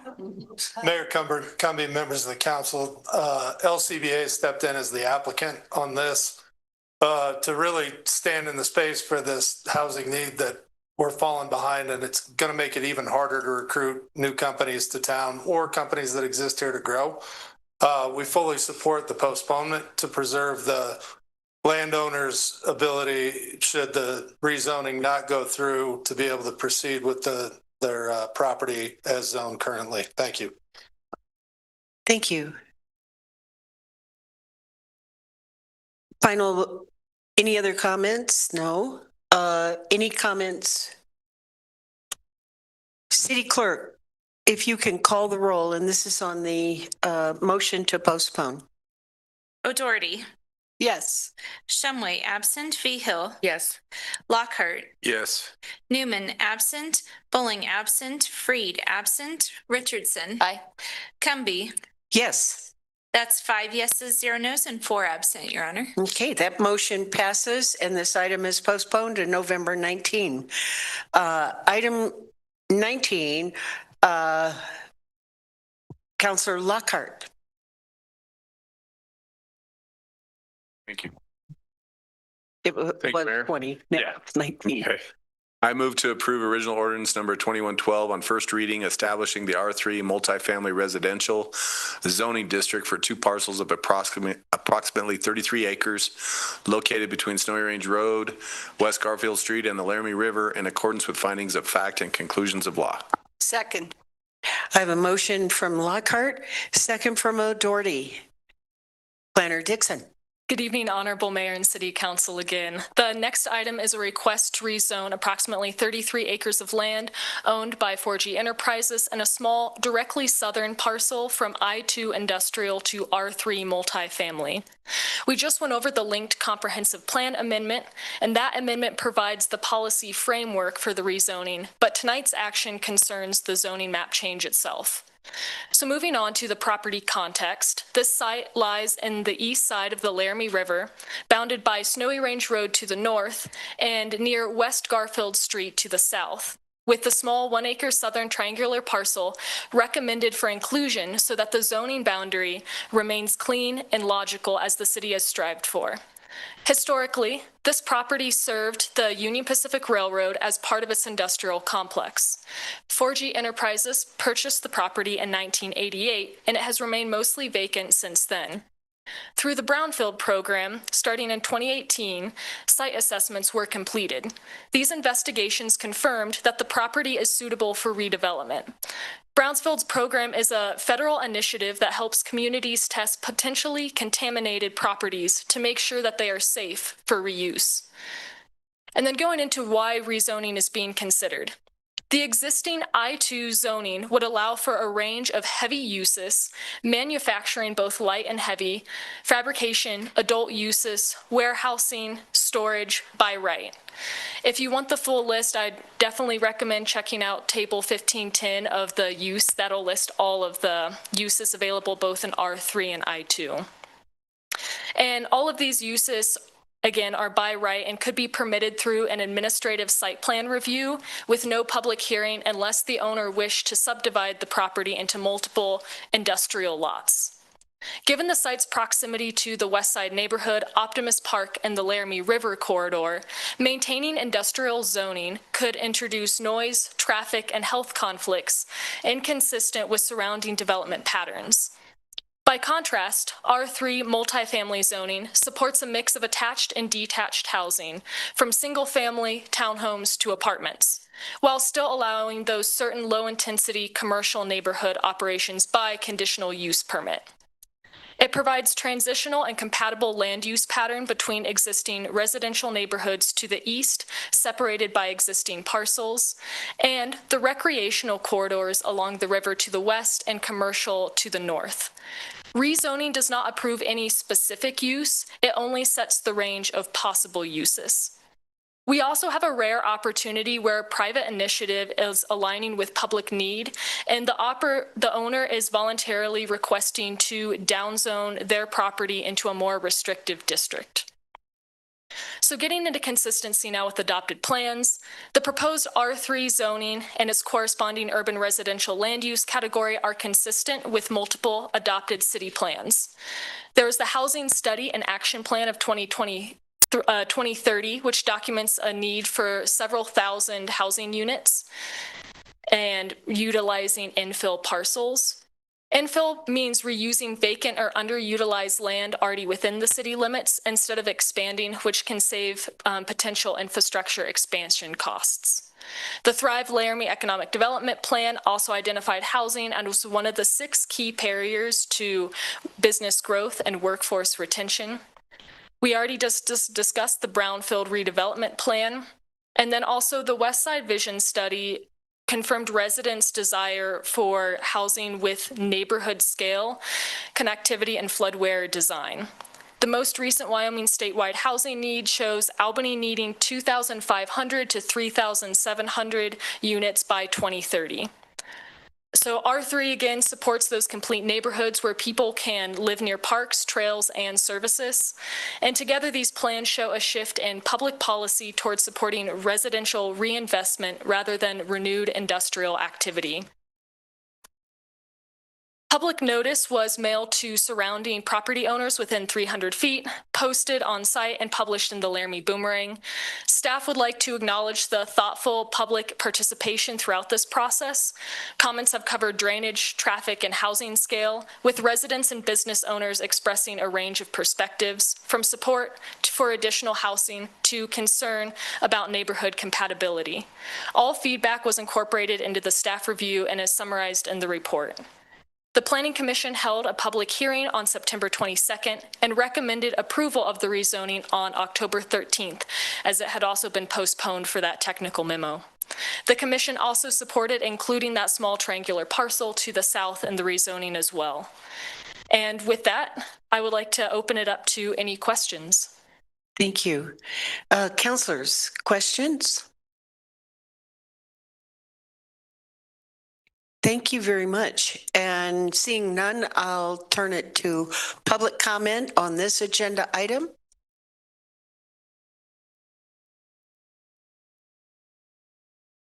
Mr. Enzi, thank you. Mayor Cumbie, members of the council, I just appreciate your consideration of this rezoning petition. It's kind of a confluence of a willing landowner willing to downgrade their land and really the need to keep as many options open so we can attract the developers for a variety of types of housing so that we can provide not only workforce housing, but the overall housing need, workforce specific need, and then to have it work in kind of the way that our community is growing. One thing that I always like to talk about that this addresses specifically is one of the reasons that it's hard to retain people, kind of through their progression of they come to Laramie for college, then they get their first job, is there's a workforce housing hangover. And it's at some point you wake up in the same house that you went to school in with the same roommates that you went to school with that maybe aren't done with school yet. And you look at yourself and you go, there wasn't the next place for me to go. And we lose them. That's when we're losing a lot of that workforce to the Front Range. And on a very personal level, I could lose one of my very good staff to that situation here in the next 1 or 2 years if there's not kind of that next step housing to go to. So that's one of the workforce challenges that we see, as well as the one where, the hospital, Safran, Wyotech, Tri-Hydro, they're trying to recruit somebody in and there's nowhere to land. And those are needs that we, to allow for the continued growth of our businesses that are already doing business in town. How do we make that spot for people to land that can afford to live here and work here and be a part of our community? Thank you. Thank you. Any questions? I guess I should ask that. Any questions? Thank you. Is there any further public comment? Seeing none, back to council. Councilor Lockhart. Thank you, Mayor. Thank you, Mr. Enzi. I sit on the Planning Commission as the liaison, so I got to hear the presentation here recently. And I've known the Geises since I was in college. I see Doug out there now, and his brother Terry with 4Gs spoke over the telephone about the reasoning they're selling it and why they're changing it from industrial to residential. And he listed some interested parties on the industrial side. And looking at maybe a salvage yard or, a 2 or 3 story storage area or something like the cold storage place, and I know, well, I can't speak for them because I don't live over there, but I'd much rather have some homes over there than that, and so, and some people aren't going to be happy with this one way or the other, but Councilor Newman said, a few weeks ago about another property, it's like we need housing, but some people are like, but not in my backyard. I think, people that are going to develop this when they do, and I'm hoping that we come across to them and let them know that let's keep it to kind of fit the housing that's around there, because the west side just did get a designation for a historic community. So we don't want to mess that up. But as Mr. Enzi said, we need housing, and we've talked about it since day one, since we were onboarded. So I'm excited for what could come of this. And it's empty space over there. So let's develop it and get Laramie with some more homes. So thank you. Thank you. Further comment, Vice Mayor. Thank you. I am in agreement that we definitely need housing. And I think there is an opportunity to keep the historic area, historic, while also developing. And I think the two can come together and work together. I know some folks have said, yeah, but apartment living, whether or not that is what's going in there or not, is not what people want. However, I think people want a place, and right now they don't have one. And so if we, and we talked about in our housing coalition, okay, so what's the reality versus what people want? And a lot of people who just graduate say, I want a house, I want 3 bedrooms. And none of us were able to do that when we first, I would assume, first out of college. I was a teacher and now I'm in the nonprofit world, so I definitely didn't have that. But giving that stepping stone, that place where people can start. And there are some people who like apartment living and want a smaller scale. So I think we need to keep that reality piece in our purview as we're thinking about this. And I am just happy and thankful that you are willing to, turn your land into something that's going to help our whole community and help people in our community find housing. I know industrial is important too, but I think we have other areas around town where people can find industrial lots. So thank you. Further comment? I just want to thank everybody who's been working on this, and I especially would like to thank LCBA, Brad Enzi, and to the owners for your willingness to work with economic development, to think about the future of the neighborhood and the potential.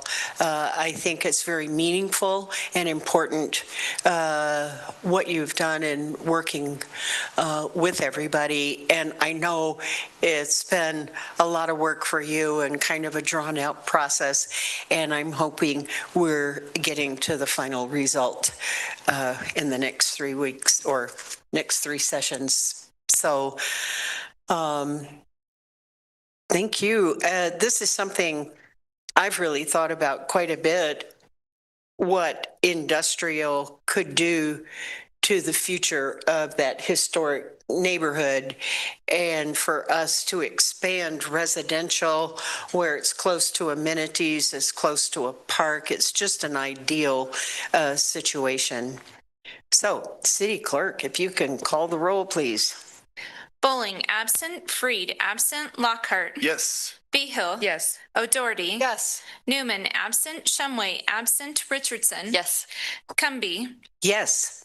That's 5 yeses, 0 nos, and 4 absent, Your Honor. Thank you. That motion passes.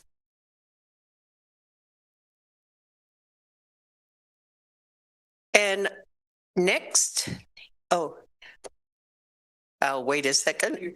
Okay. Item 20, that was 21, Councillor Vigil.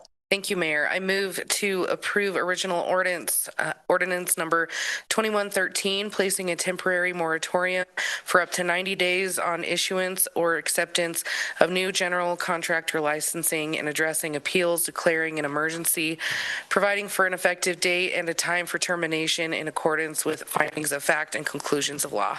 Second. I have a motion from Vigil, second from O'Doherty. Good evening, Director Tini. Mayor, Council, good evening.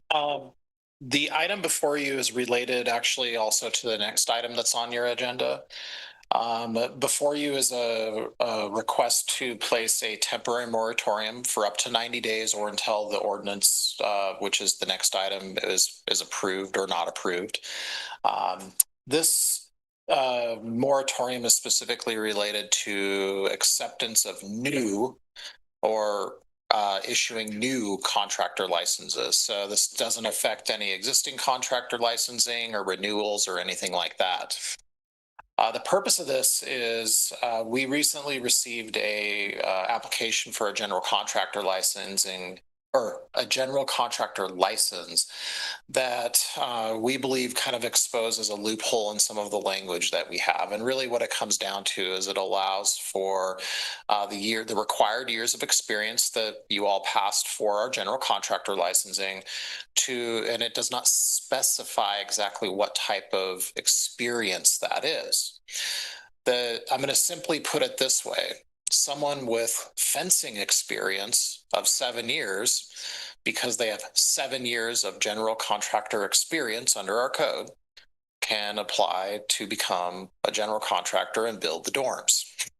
I do not believe that that was the intent of this council, nor do I believe that's the intent of our code. And so what we've done in the following ordinance, if you so choose to move forward with that as well, we provide some just basic language that clarifies that we're looking for some experience in that, in those general fields as you rise up in the ranks of your general contractor licensing, just to ensure that the general contractors that are working in our community can complete safe work based upon their level of experience and passing the test. And so what this does is this protects us as a city and ensures that we do not have anyone applying for licensing when we make this loophole known to everybody by trying to adjust the ordinance and properly adjust the language in code. And so with that, I'll give some more explanation as to the actual code changes that we'll make in the next item, but this would give us an opportunity to at least attempt to try to fix it if the council so chooses. And if not, the moratorium then ceases if you deny the ordinance on any of the readings, and we just go back to what we have today, and we are allowed to then issue licenses. So happy to answer any questions. I will point out this is a fairly unique thing. We do not do this very often. I somehow have done this twice in my career, which I don't know if that's a good thing or a bad thing, but if you do note, this is permitted by Wyoming state statute. It's done and only in cases where we find that there could be like a safety issue, which we do believe that we have that here. And I will note that it does require an affirmative vote of 3/4 of the qualified electors, which would mean all of you here tonight. So if that's not the case and this isn't approved, just note we can continue on working with the ordinance and making a correction, just we aren't protected in the meantime, and we would still need to issue licenses and such if we were to have anybody apply for those in the meantime. So thank you. Councilors, questions? Vice Mayor? Thank you. Thank you, Director Tierney. Sorry, should have had my thoughts better prepared here, but in thinking about licensure, I appreciate this moratorium. With the few contractors that I have talked to, they have said they think it's really important that, people are qualified for the work that they're doing. And there's also been discussion about like, how do we kind of look at some of the things that are in place to be a little more contractor friendly? I ask this because I think it is somewhat related. You had talked about work with bringing those contractors together throughout the year, maybe a couple of times a year, to try to get some more feedback from them. Is that ongoing? And could those conversations lead to, some of what we have heard about things are too strict? Because I think they're, if we're continuing to work on that, so that there's a little bit more of, potentially a balance. I don't know if I'm making a lot of sense here, but hopefully you can translate my ramblings right now. Mayor, Council, I'm pretty good at translations. No, I think you've heard me say this to you in a couple opportunities that we've had, some related to housing, some related to some of the amendments that we had, and some of the last 2 text amendments that have come out of community economic development. Our plan and what we're looking at here is kind of fall is fairly busy for our contractors. They're getting every last minute of decent weather in to kind of wrap up their projects.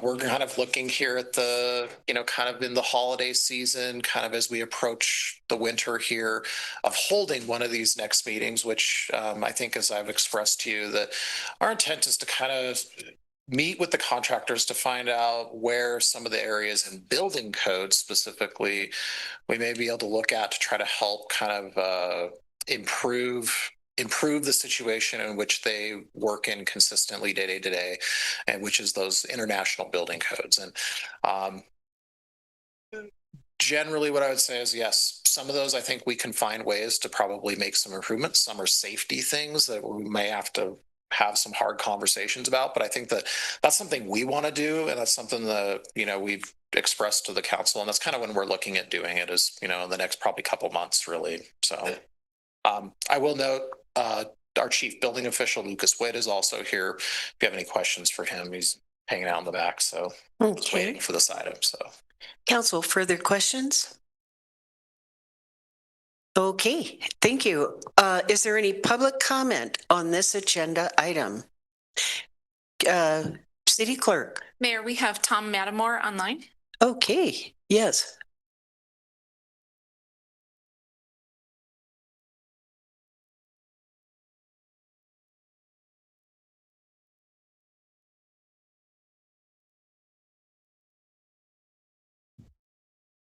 Mr. Mattamore?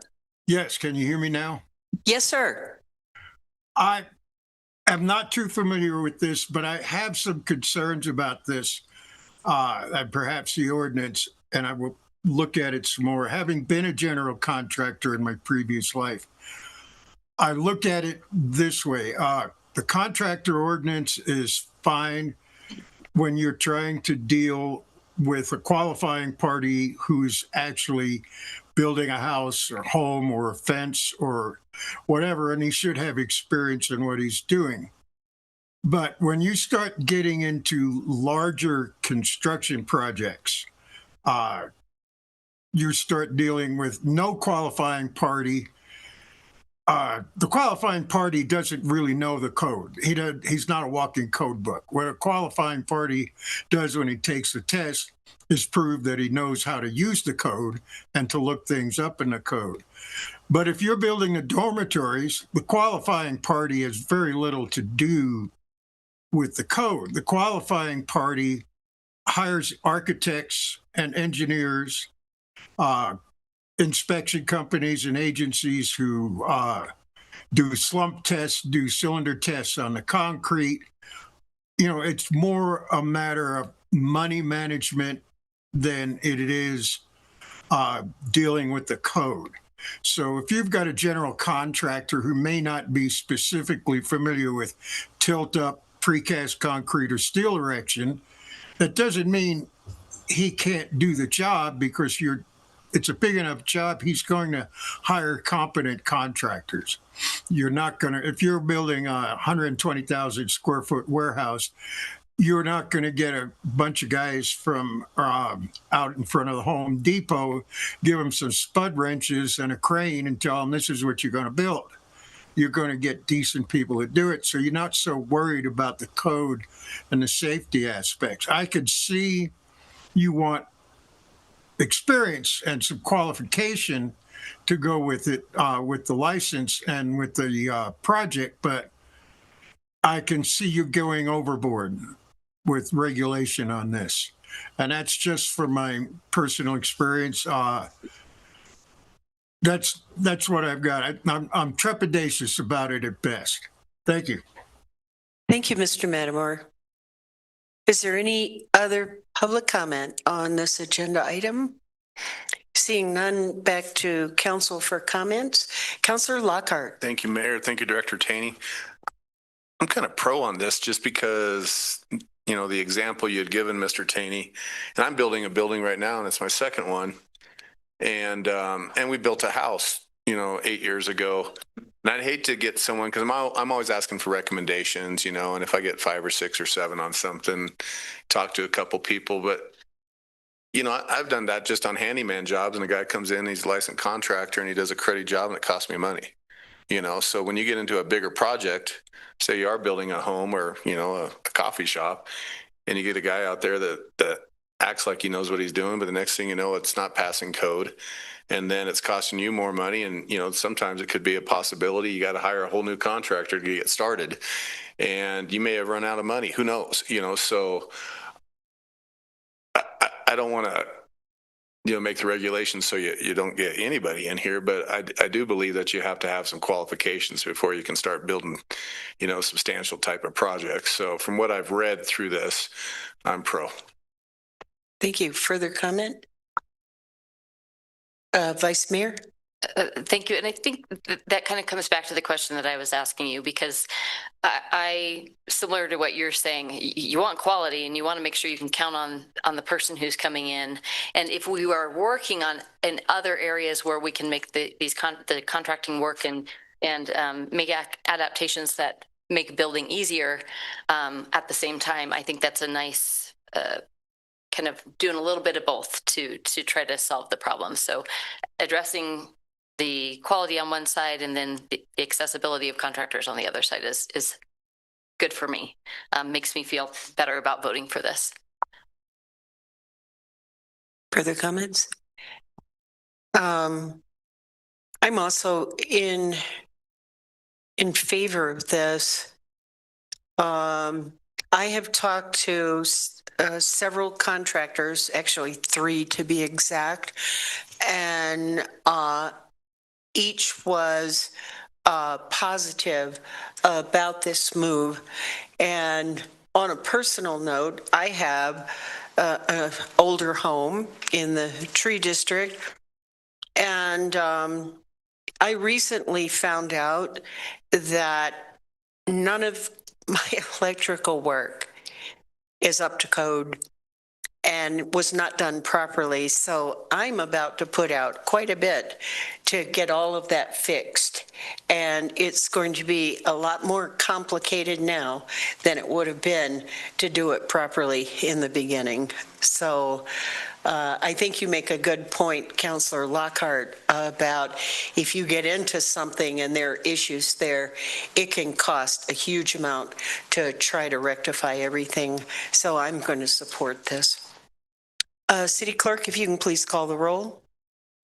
Bowling, absent. Freed, absent. Lockhart. Yes. Newman, absent. O'Doherty. Yes. Shumway, absent. Hill. Yes. Richardson. Yes. Cumby. Yes. That's 5 yeses, 0 nos, and 4 absent, Your Honor. Thank you, City Clerk. That motion passes. And now we move on to 21, which was 22. Councillor Hill. Thank you, Mayor. I move to approve original ordinance number 2114, amending Laramie Municipal Code, Chapter 15.24, clarifying language related to general contractor licensing, years and experience, and the appeals process related to general contractor licensing on first reading in accordance with findings of fact and conclusions of law. Second. I have a motion from Hill, second from O'Doherty. Director Tini. Mayor, Council, good evening again. This item is the actual amendments to 1524 that you just considered, the moratorium related to the issuance of contractor licensing. There's really only a few sections that we're modifying in 1524. What I would note is 1524 is the section of Laramie Municipal Code that adopts building code regulations and us following the International Building Code for standards related to how you construct buildings. And I'm going to point out within the ordinance, you'll see there's 6 sections that we're amending.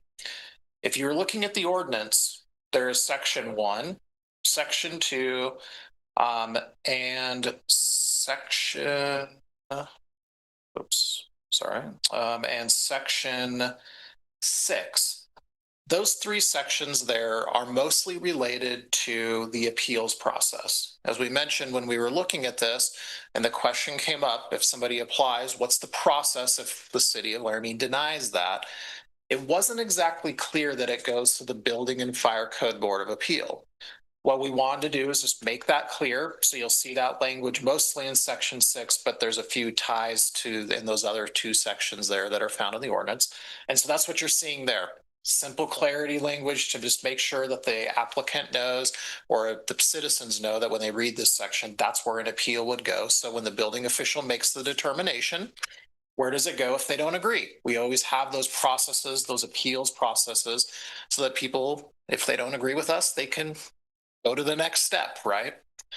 The bulk of the change that's related mostly to the actual general contractor licensing itself is found in section 3 of the ordinance, which we're just clarifying. It says we're just adding some language and meets the requirement of the class of the actual application being sought after, right?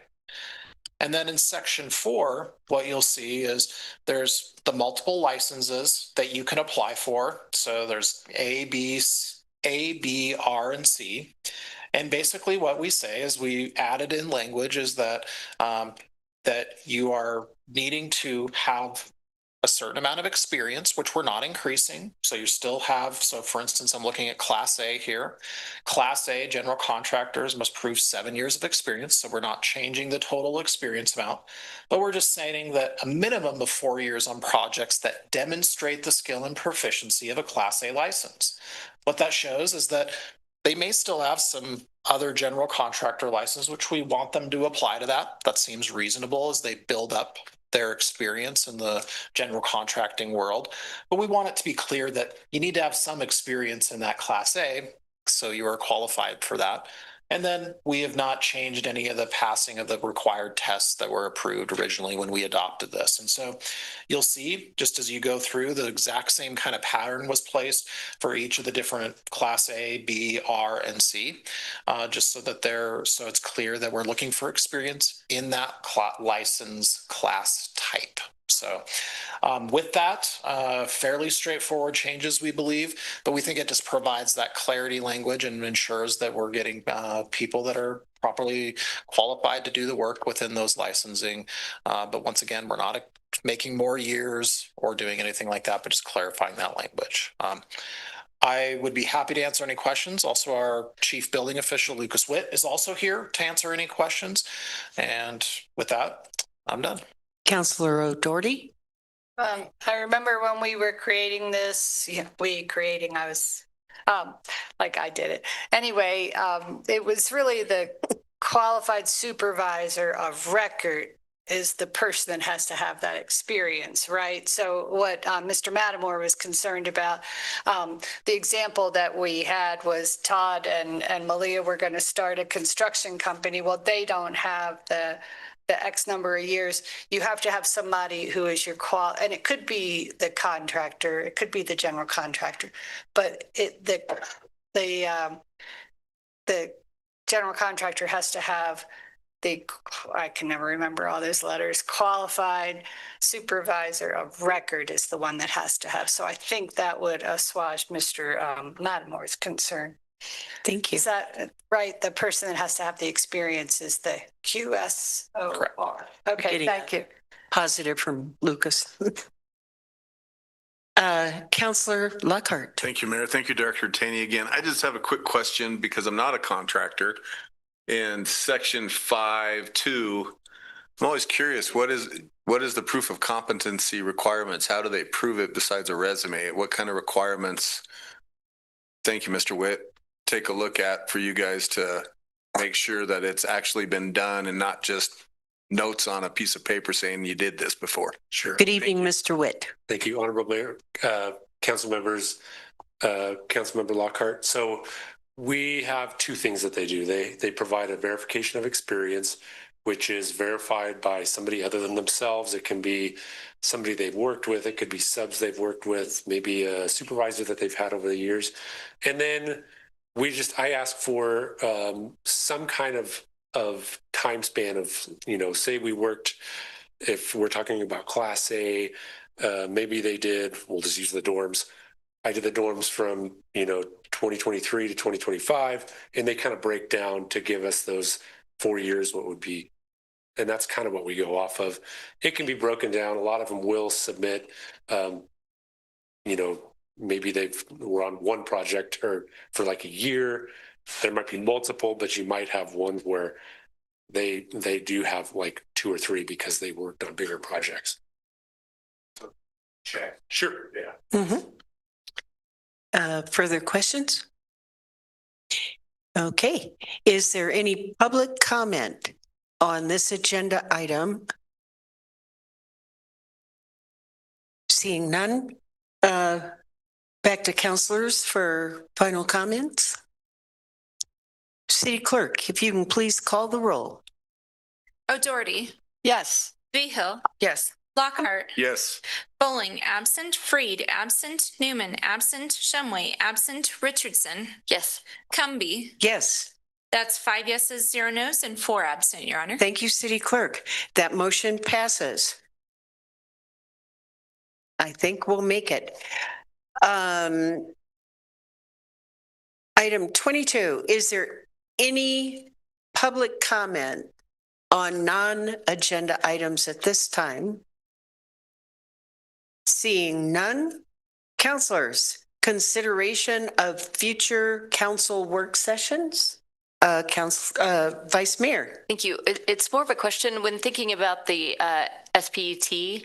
Are we going to have any sort of work session in terms of how we plan to market and advertise and get the word out? Is that something we need to be thinking about, or would that be more of an actual? I don't know. If you could just answer that, that would be great. Honorable Mayor, through you to Councillor Richardson. I think that'll be staff led at that point. There are rules that we can do. Staff can only give out information. They can actually encourage yes or no votes as we move through the process. So there's some stuff we're going to do, and we'll also work with the council, probably individually. I don't believe it will require a work session, but we'll be providing information as we move around. Okay. Thank you. Councillor Lockhart. Thank you, Mayor. One of our goals is parking downtown, and I'm still getting lots of feedback from just the entire community about our 2-hour limit downtown. And one of them was my wife the other day, because she was down there getting her hair done, and she saw someone run outside that was getting their thing done, and they were in whatever on your hair and had to run and move their vehicle while they're getting their hair done because it took too long. So I think 2 hours is not long enough, especially if you're downtown, you're shopping, you want to go out to eat. So I want to talk about parking downtown again, if there's some other options that we can do and just explore, because I don't want to discourage people from coming downtown, so that's what I'd like to talk about. Do I have a second on that? I'll second that. I've had that happen where I'm in the middle of something and I have to leave, go move, and come back. So I'd like to at least talk about it. Yeah. All right. So with 2 minutes left, Councillor O'Doherty, if you can bring us into executive session. I move we adjourn to executive session for land negotiations, Wyoming statute 16-4-405, lowercase a, Romanet 7, and litigation, Wyoming statute 16-4-405, lowercase a, Romanet 3. Second. I have a motion from O'Doherty, second from Richardson. Yeah, well, it'll take about 7 or 8 minutes to do everything. Can I do voice? All in favor? Aye. Opposed? That motion passes, and we are adjourned to executive session. Thank you.